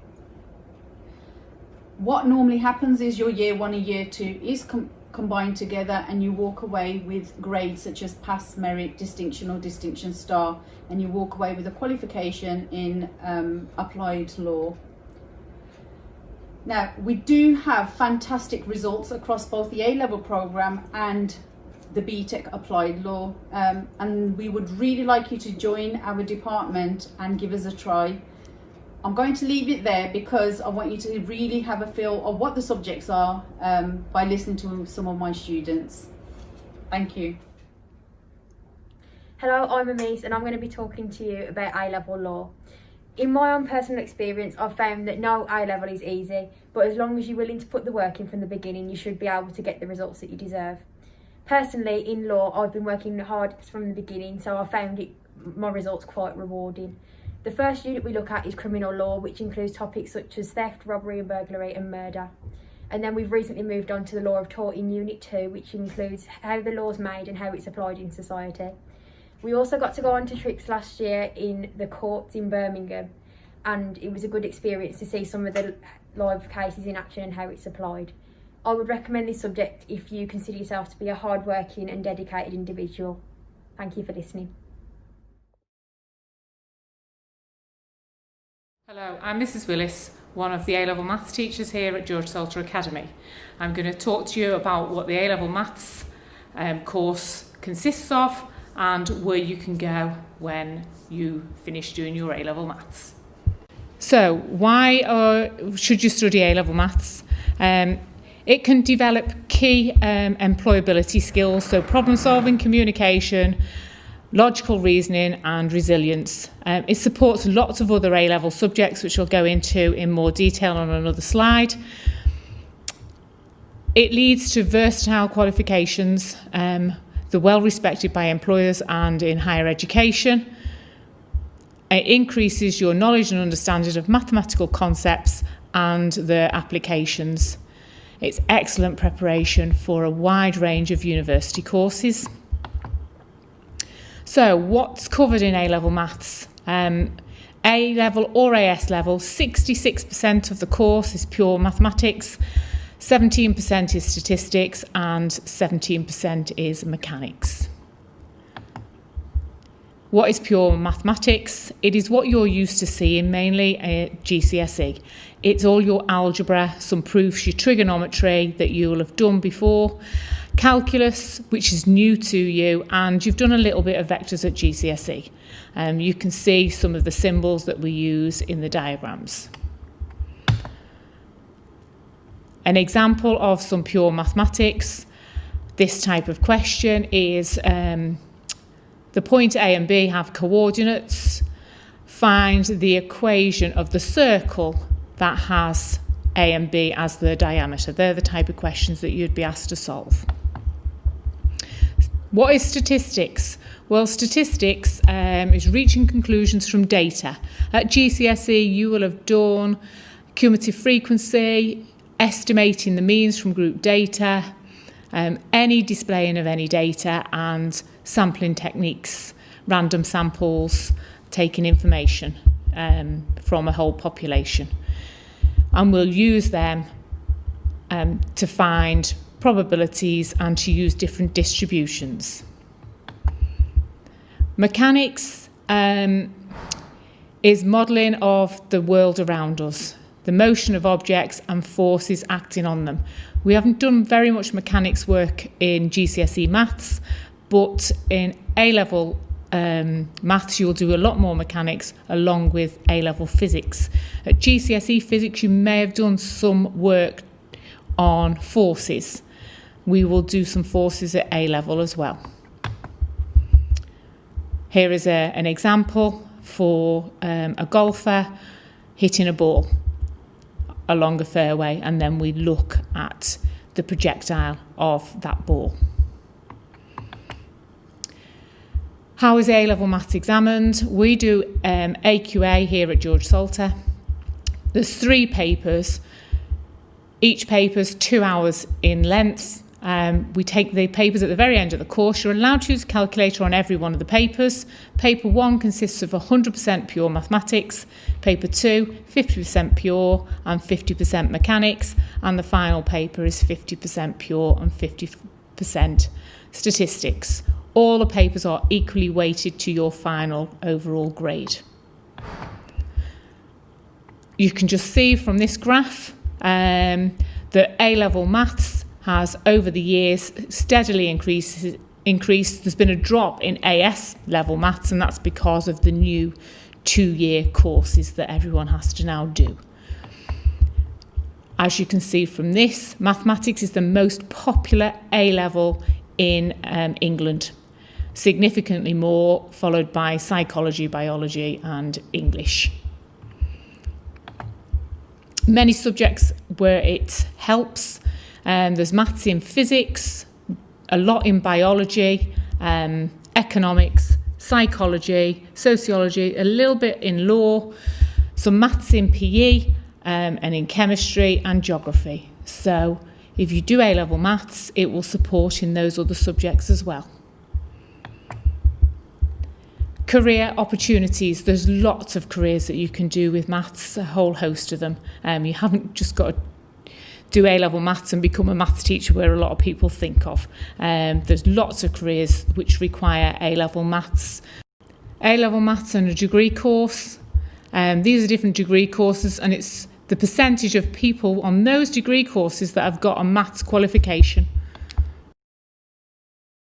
So if you want any more information, if you contact Mr. Borgie, who's head of maths, and he can answer any further questions that you might have. Hi, I'm Robert. I've been studying maths or A-level maths for the last year and a half. It's a fantastic subject, especially at A-level. It's difficult, but there's a lot of perks to it, especially if, let's say, you're doing physics or chemistry. It's very helpful and it's crucial for scientific subjects. I know it helps out with biology from other classmates. It's a fantastic subject. There's a lot of things you learn. It's significantly harder than GCSE, but it's progressive. It's understandable. Everything works well together, and it's like a family tree. Everything's connected. Everything makes sense once you learn everything bit by bit. It's a great subject. I aspire in the future to be a maths teacher, maybe. I'm hoping to. I've applied to do a degree at Oxford for maths, and Birmingham, and Warwick as well. Fantastic places to study, especially maths. And maths is my passion. It really helps out with physics, for example, mechanics, which I'll get on in a minute. It's a fantastic subject. It really works well with chemistry. There's a lot of understanding, and it's very applicable in life. And I've been told that maths is something everyone can learn, but it's something that everyone learns in a different way. So if you don't think you're good at maths, or you want to do maths but you don't think you're able to, you are. Believe in yourself, and the teachers will help you out. Hello, my name is Simran and I take Maths A-level. I also take Chemistry and Psychology. Maths statistics can link in with other subjects like psychology. For example, in psychology there's a section called Research Methods, and it has a lot of maths included. For example, standard deviation, sampling, like stratified sampling and systematic sampling. There's also hypothesis testing. So doing maths can help you in many ways. So because research methods in psychology can be really hard to understand, so maths can make it easier for you. Hello everybody. Do you like music? Do you like technology? Then you'll love music technology. So welcome to probably the best subject that you'll ever decide to take. This is music technology. I'm going to take you through what you'll be learning, the programs that you'll be using, and the kind of music that you'll be making. Right, so if you've never done music technology before, that's not a problem. If you have, then you'll have come across the program that we're going to use, and that is going to be Logic Pro 10 or Logic Pro X. So we're going to go through just making a very quick track from scratch, and it kind of shows you the kind of thing that you'll be doing. So let's say that we want to make a new song. Let's choose hip hop. Let's go to our instruments, get some beats in there.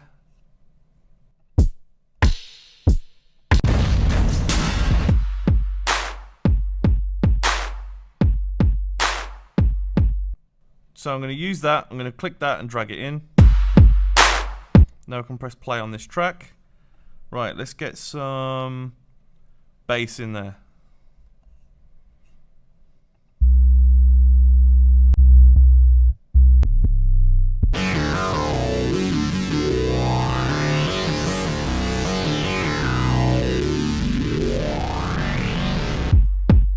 Yeah, let's use that. So now already, just with these two, I already have.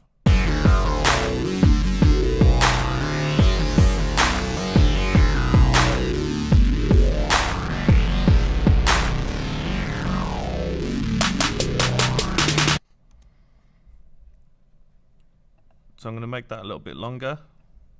I'll make this longer as well. Let's get another beat in there.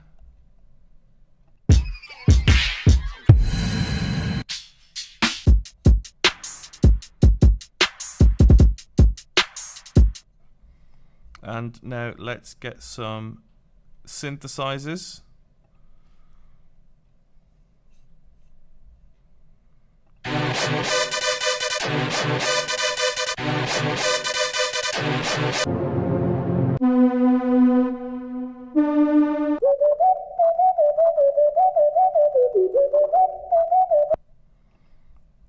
So just with those few tracks, let's see what we've got.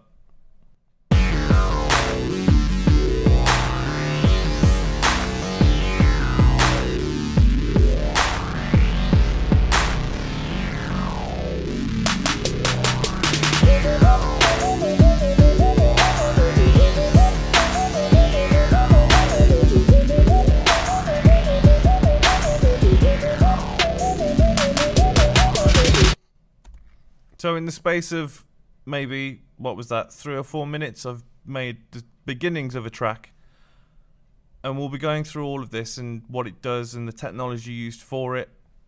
We'll also be going over things like game audio. So if you are interested in games, how to develop music for games. We'll also be going through microphones. If you've seen that a lot of people on YouTube have got a mic like this, how to set them up. So if you're a budding YouTuber, then this course is for you.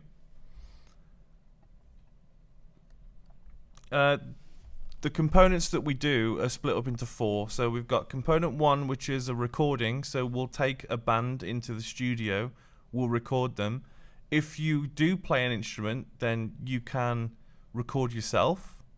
If you've got a band outside of school, then you can record your band and have a free EP or an album. And that's just, that component is all to do with the recording and the mixing of that piece of music, that recording.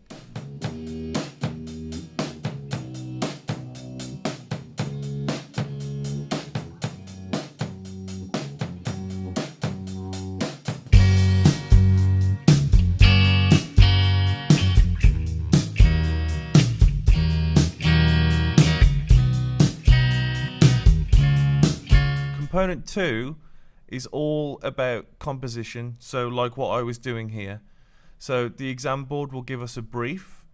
It'll either be something like a poem that we have to write a piece of music to, or it'll be a video, then you have to put music to that video and sync it all up. Or it'll be like a general feeling, so they'll give you a brief about maybe the Industrial Revolution, and you have to write some music to go along with that feeling. Component 3 and 4 are exams. Component 3 is to do with the history of music technology, so you'll be learning all about the history of recording and mixing and about effects and everything to do with music technology. And then component 4 is a practical exam where you'll be using this Logic Pro software, and you'll be given the chance to mix a piece of music that the exam board have sent to you. So 4 components, lots and lots of fun, lots of music, lots of making your own music, and what you do with that music is completely up to you. You can start your own channel, do it on SoundCloud, on YouTube. It's a fun course. I'm going to take you over to Mr. Pillinger, who's going to show you about synthesis. As well as what Mr. Callahan has showed you in Logic, you'll also be synthesizing your own sounds.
So that was everything that we offer in music technology. It is really fun.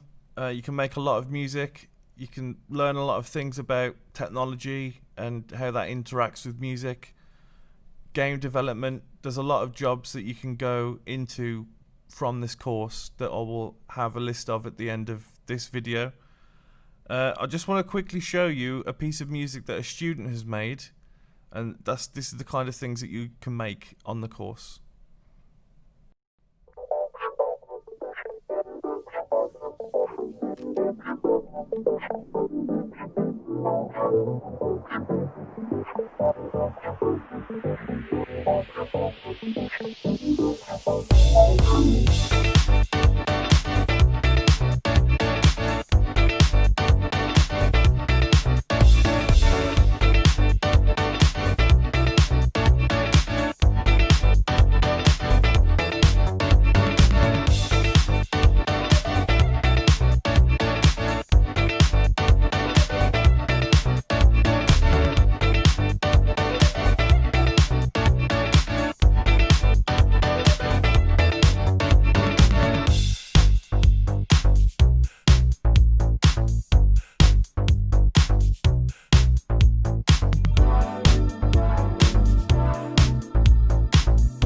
Technology would be a great subject to pick because it ranges from a beginner level knowledge to a much more advanced level, so you can come into the subject not knowing anything about it and leave knowing so much more and having the qualifications and the qualities to go forward and to make yourself something and to get a really good career out of it.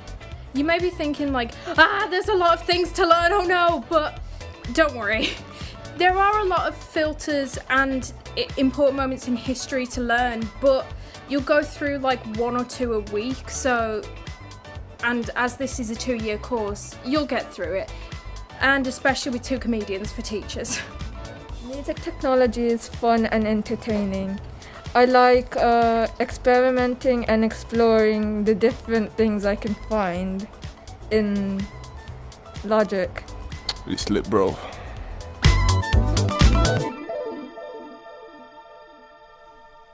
Thank you very much for watching, and we'll hopefully see you in September.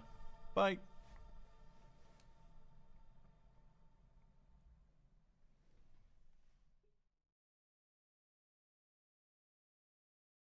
Hi, I'm Mr. Southall. I teach A-level physics, and I'm just going to talk to you about these things in a short video presentation about why I chose it and so on. You can read. There we go. That's what we're going to look at.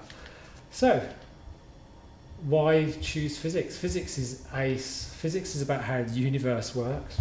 It's about why galaxies exist, what space is, what time is, what gravity does to stuff, why light behaves like it does, like a particle and a wave. Okay, but things like explains phenomena, like that word, like lightning and so on and so forth.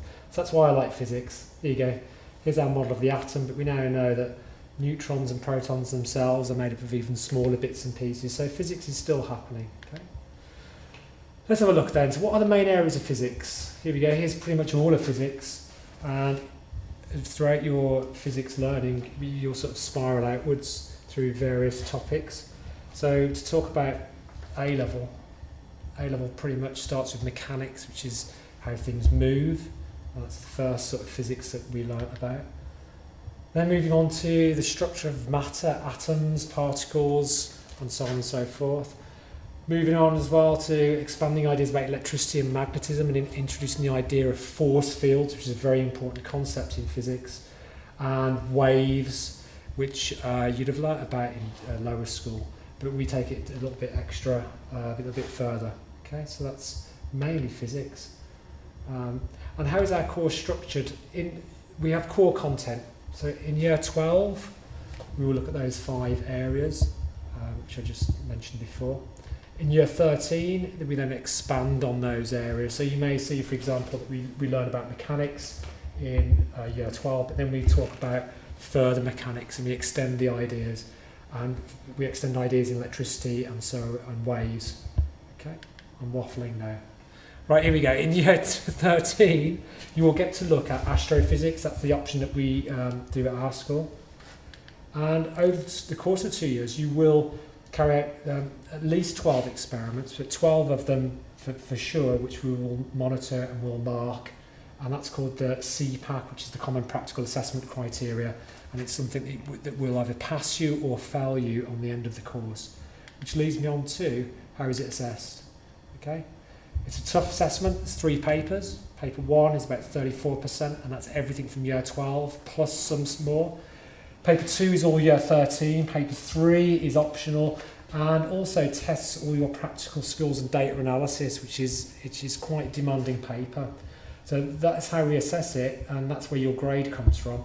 But in addition to that, we will pass you and say, yes, you are a competent scientist and you can do practical well or not. Okay. Now, most students pass, okay, because you've got 2 years to work towards that. Right. What are the requirements? You've got to be good at maths. If you're not good at maths, if you're not happy with maths, you're not competent with maths, don't do it because you will struggle. Okay, that's an obvious. There are lots and lots of formula work in physics, but also you've got to be very literate, high literate, and well read, because physics is about explaining ideas and describing and explaining using language, and so we're looking for good GCSE qualifications.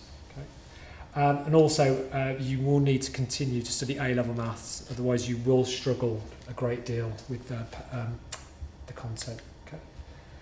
Right. So what careers can we do? Obviously, you could be a research scientist. You could get a career in space astronomy. So these are all scientific sort of fields. Healthcare. If you've ever gone to hospital, had a scan, any sort of scanning is being done by physicists. These are people that know about the physics of scanning and waves and so on. So there's lots of careers in healthcare.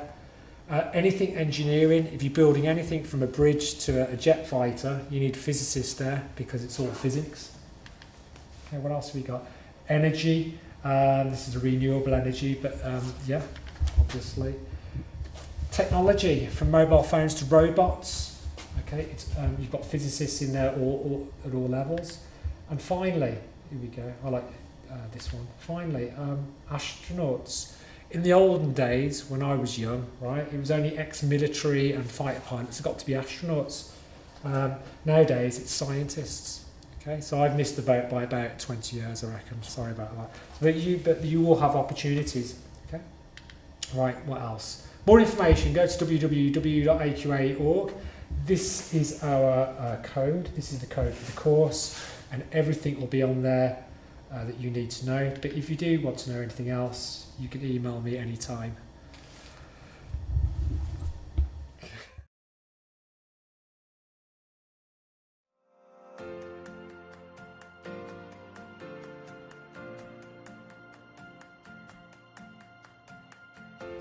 The word design means different things to different people. Often is associated with how things look. Often it is a noun. That's a really good design. But really it's a verb. It's not an it, it's a how. It's a way of doing things. It's a way of thinking, but above all, it's a way of thinking creatively. An A-level in product design opens the doors to your future. Careers in all areas of creative industries, engineering, and many, many more. Are you going to help design the future? So let's take a look at the course. Component 1 studies the principles of design and technology. It's a written exam worth 50% of the qualification.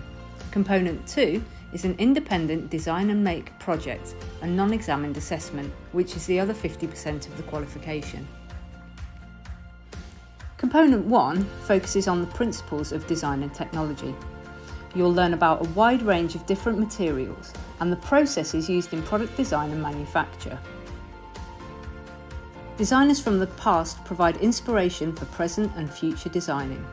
It's increasingly important that we develop an awareness of wider issues in design and technology, that design and technological activities can have a profound impact on the environment and on society, and that these, together with sustainability, are key features to design and manufacturing practice.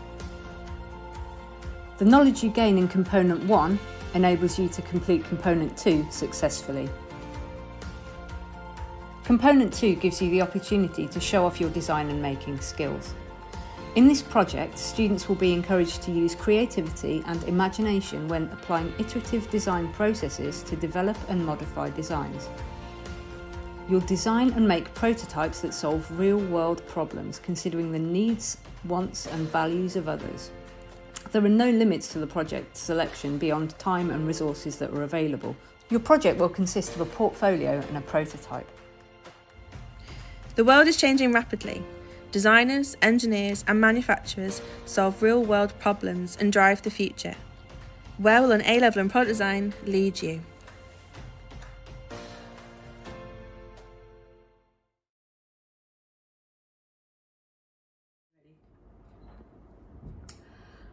Hi guys, my name's Mrs. Ruka and I'm Head of Psychology here at George Salter Academy. Psychology is an A-level subject and is the study of human behaviour, looking at behaviour from different perspectives.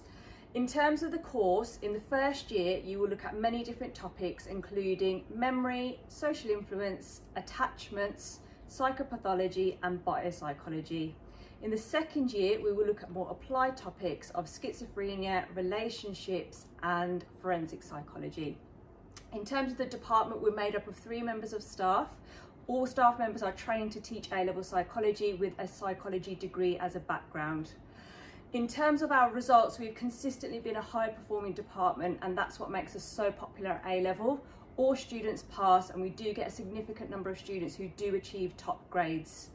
In terms of career prospects, many of our students choose to go on to study psychology at degree level, but a lot of our students can go on to other career options in terms of pharmacy, medicine, nursing, working in the legal sector or in the business sector. So psychology really does prepare you for a number of different university courses as well as jobs.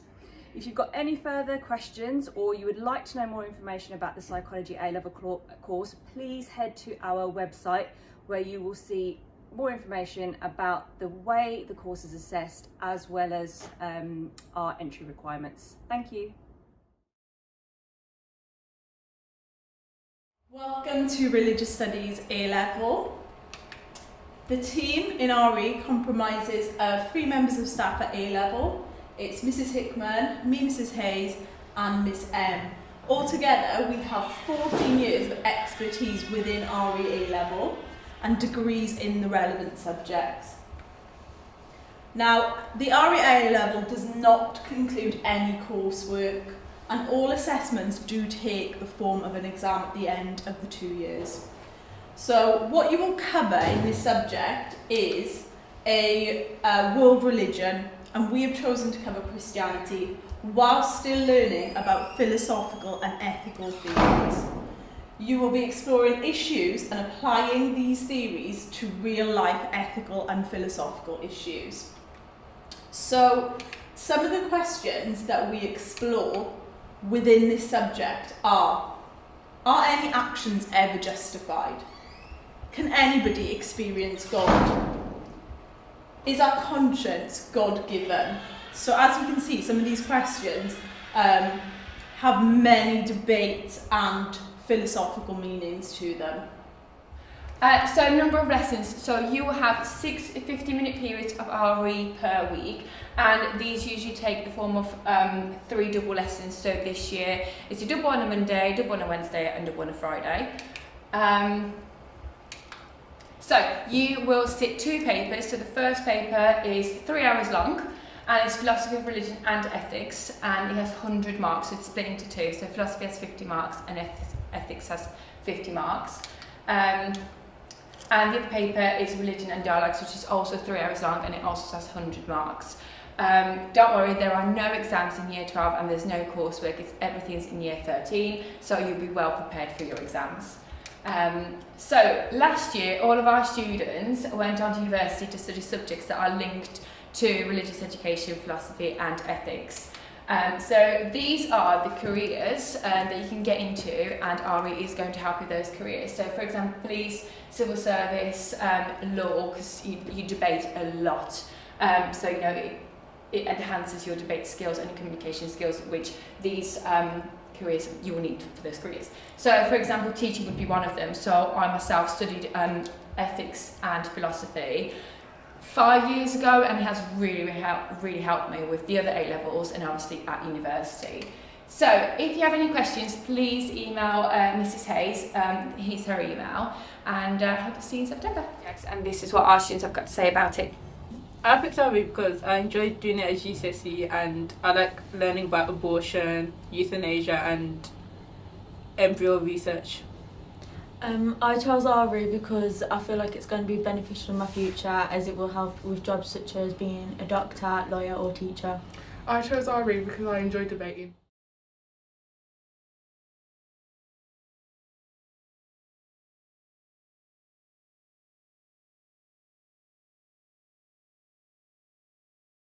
Hello everyone, my name's Kerry Dawn and I'm Head of Music here at George Salter Academy. In my music team I'm supported by Helen Jones, Dan Callahan and Linda Smith. Today I'm going to talk to you about the A-level opportunities here at the Academy and the RSL Level 3 Subsidiary Diploma for Music Practitioners. Okay, the RSL Level 3 course is a really exciting course as it has lots of pathways and options for students, all of which are linked to real-life musical experience and the music industry. There is an externally assessed core unit and an internally assessed core unit, plus 2 other optional units. These make up the minimum 90 credits for this course. There is the opportunity to take other units if time permits. In this course, we'll be studying a performance pathway where learners will perform effectively on their instrument or voice, rehearse and display musicianship skills, initiate and develop repertoire, rehearse effectively and perform music live, understand contextual issues relating to musical style, audience and the music industry, and understand relevant aspects of music technology. The units can also cover technology, business and composition. The core units in Level 3 Diploma are as follows. So the major project, rehearsal and performance, is the externally assessed unit, and the internally assessed unit, planning for a career in music. The external unit, rehearsal and performance, is a unit where you are given 4 to 5 pieces of music to work on. These are then performed live in front of an audience. Planning a career in music, the internally assessed unit, is an opportunity to audit your skills and plan for a career in music. The optional units can also include composing, contextual studies, dance in popular music, live music production, music business, music facilitation, music performance, music technology, and practical musicianship. Why choose this course? This course delivers skills which are highly valued not only by higher educational settings but by employers too. These include discipline, social interaction between performers, creative thinking, collaborative work as part of a team, problem solving, perseverance, patience, stress management, and academic writing in planning. Needless to say that all of our students have gone on to university courses, and not only in the arts but in the sciences too. What do I need? For a place on this course, you will need a grade 6 in GCSE music or music technology, a grade 5 or its equivalent on your instrument or voice, but most importantly, a real passion for music. Please see one of the music department staff to discuss the entry requirements further. I will leave you with some live examples of some of our course achievements to date, including a performance by last year's Year 13s of their externally assessed unit and our most recent Year 12 live stream concert to raise money for a mental health charity during COVID times.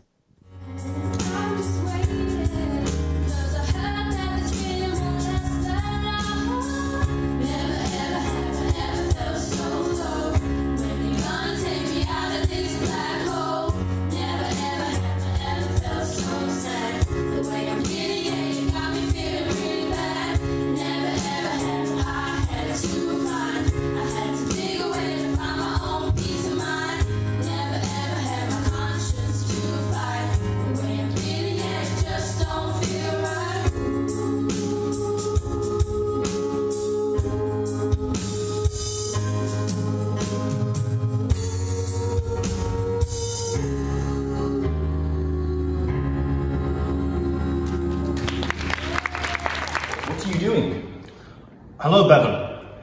I was just donating to my favourite streamer, Ninja. Well, I think you should put your money elsewhere, such as the George Salter Academy stream. It's for a good cause. A good idea. I will do that anon, Bevan. Next, we have Mia from Year 13 singing Heart-Shaped Box.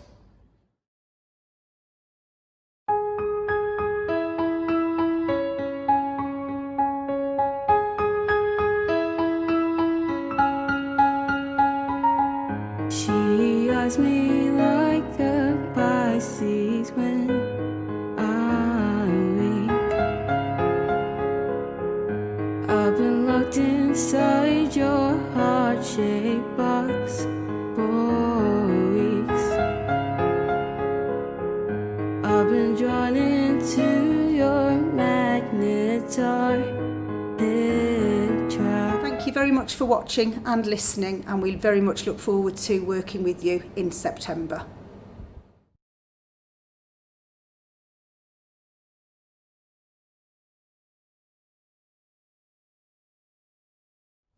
Welcome to the Sociology department.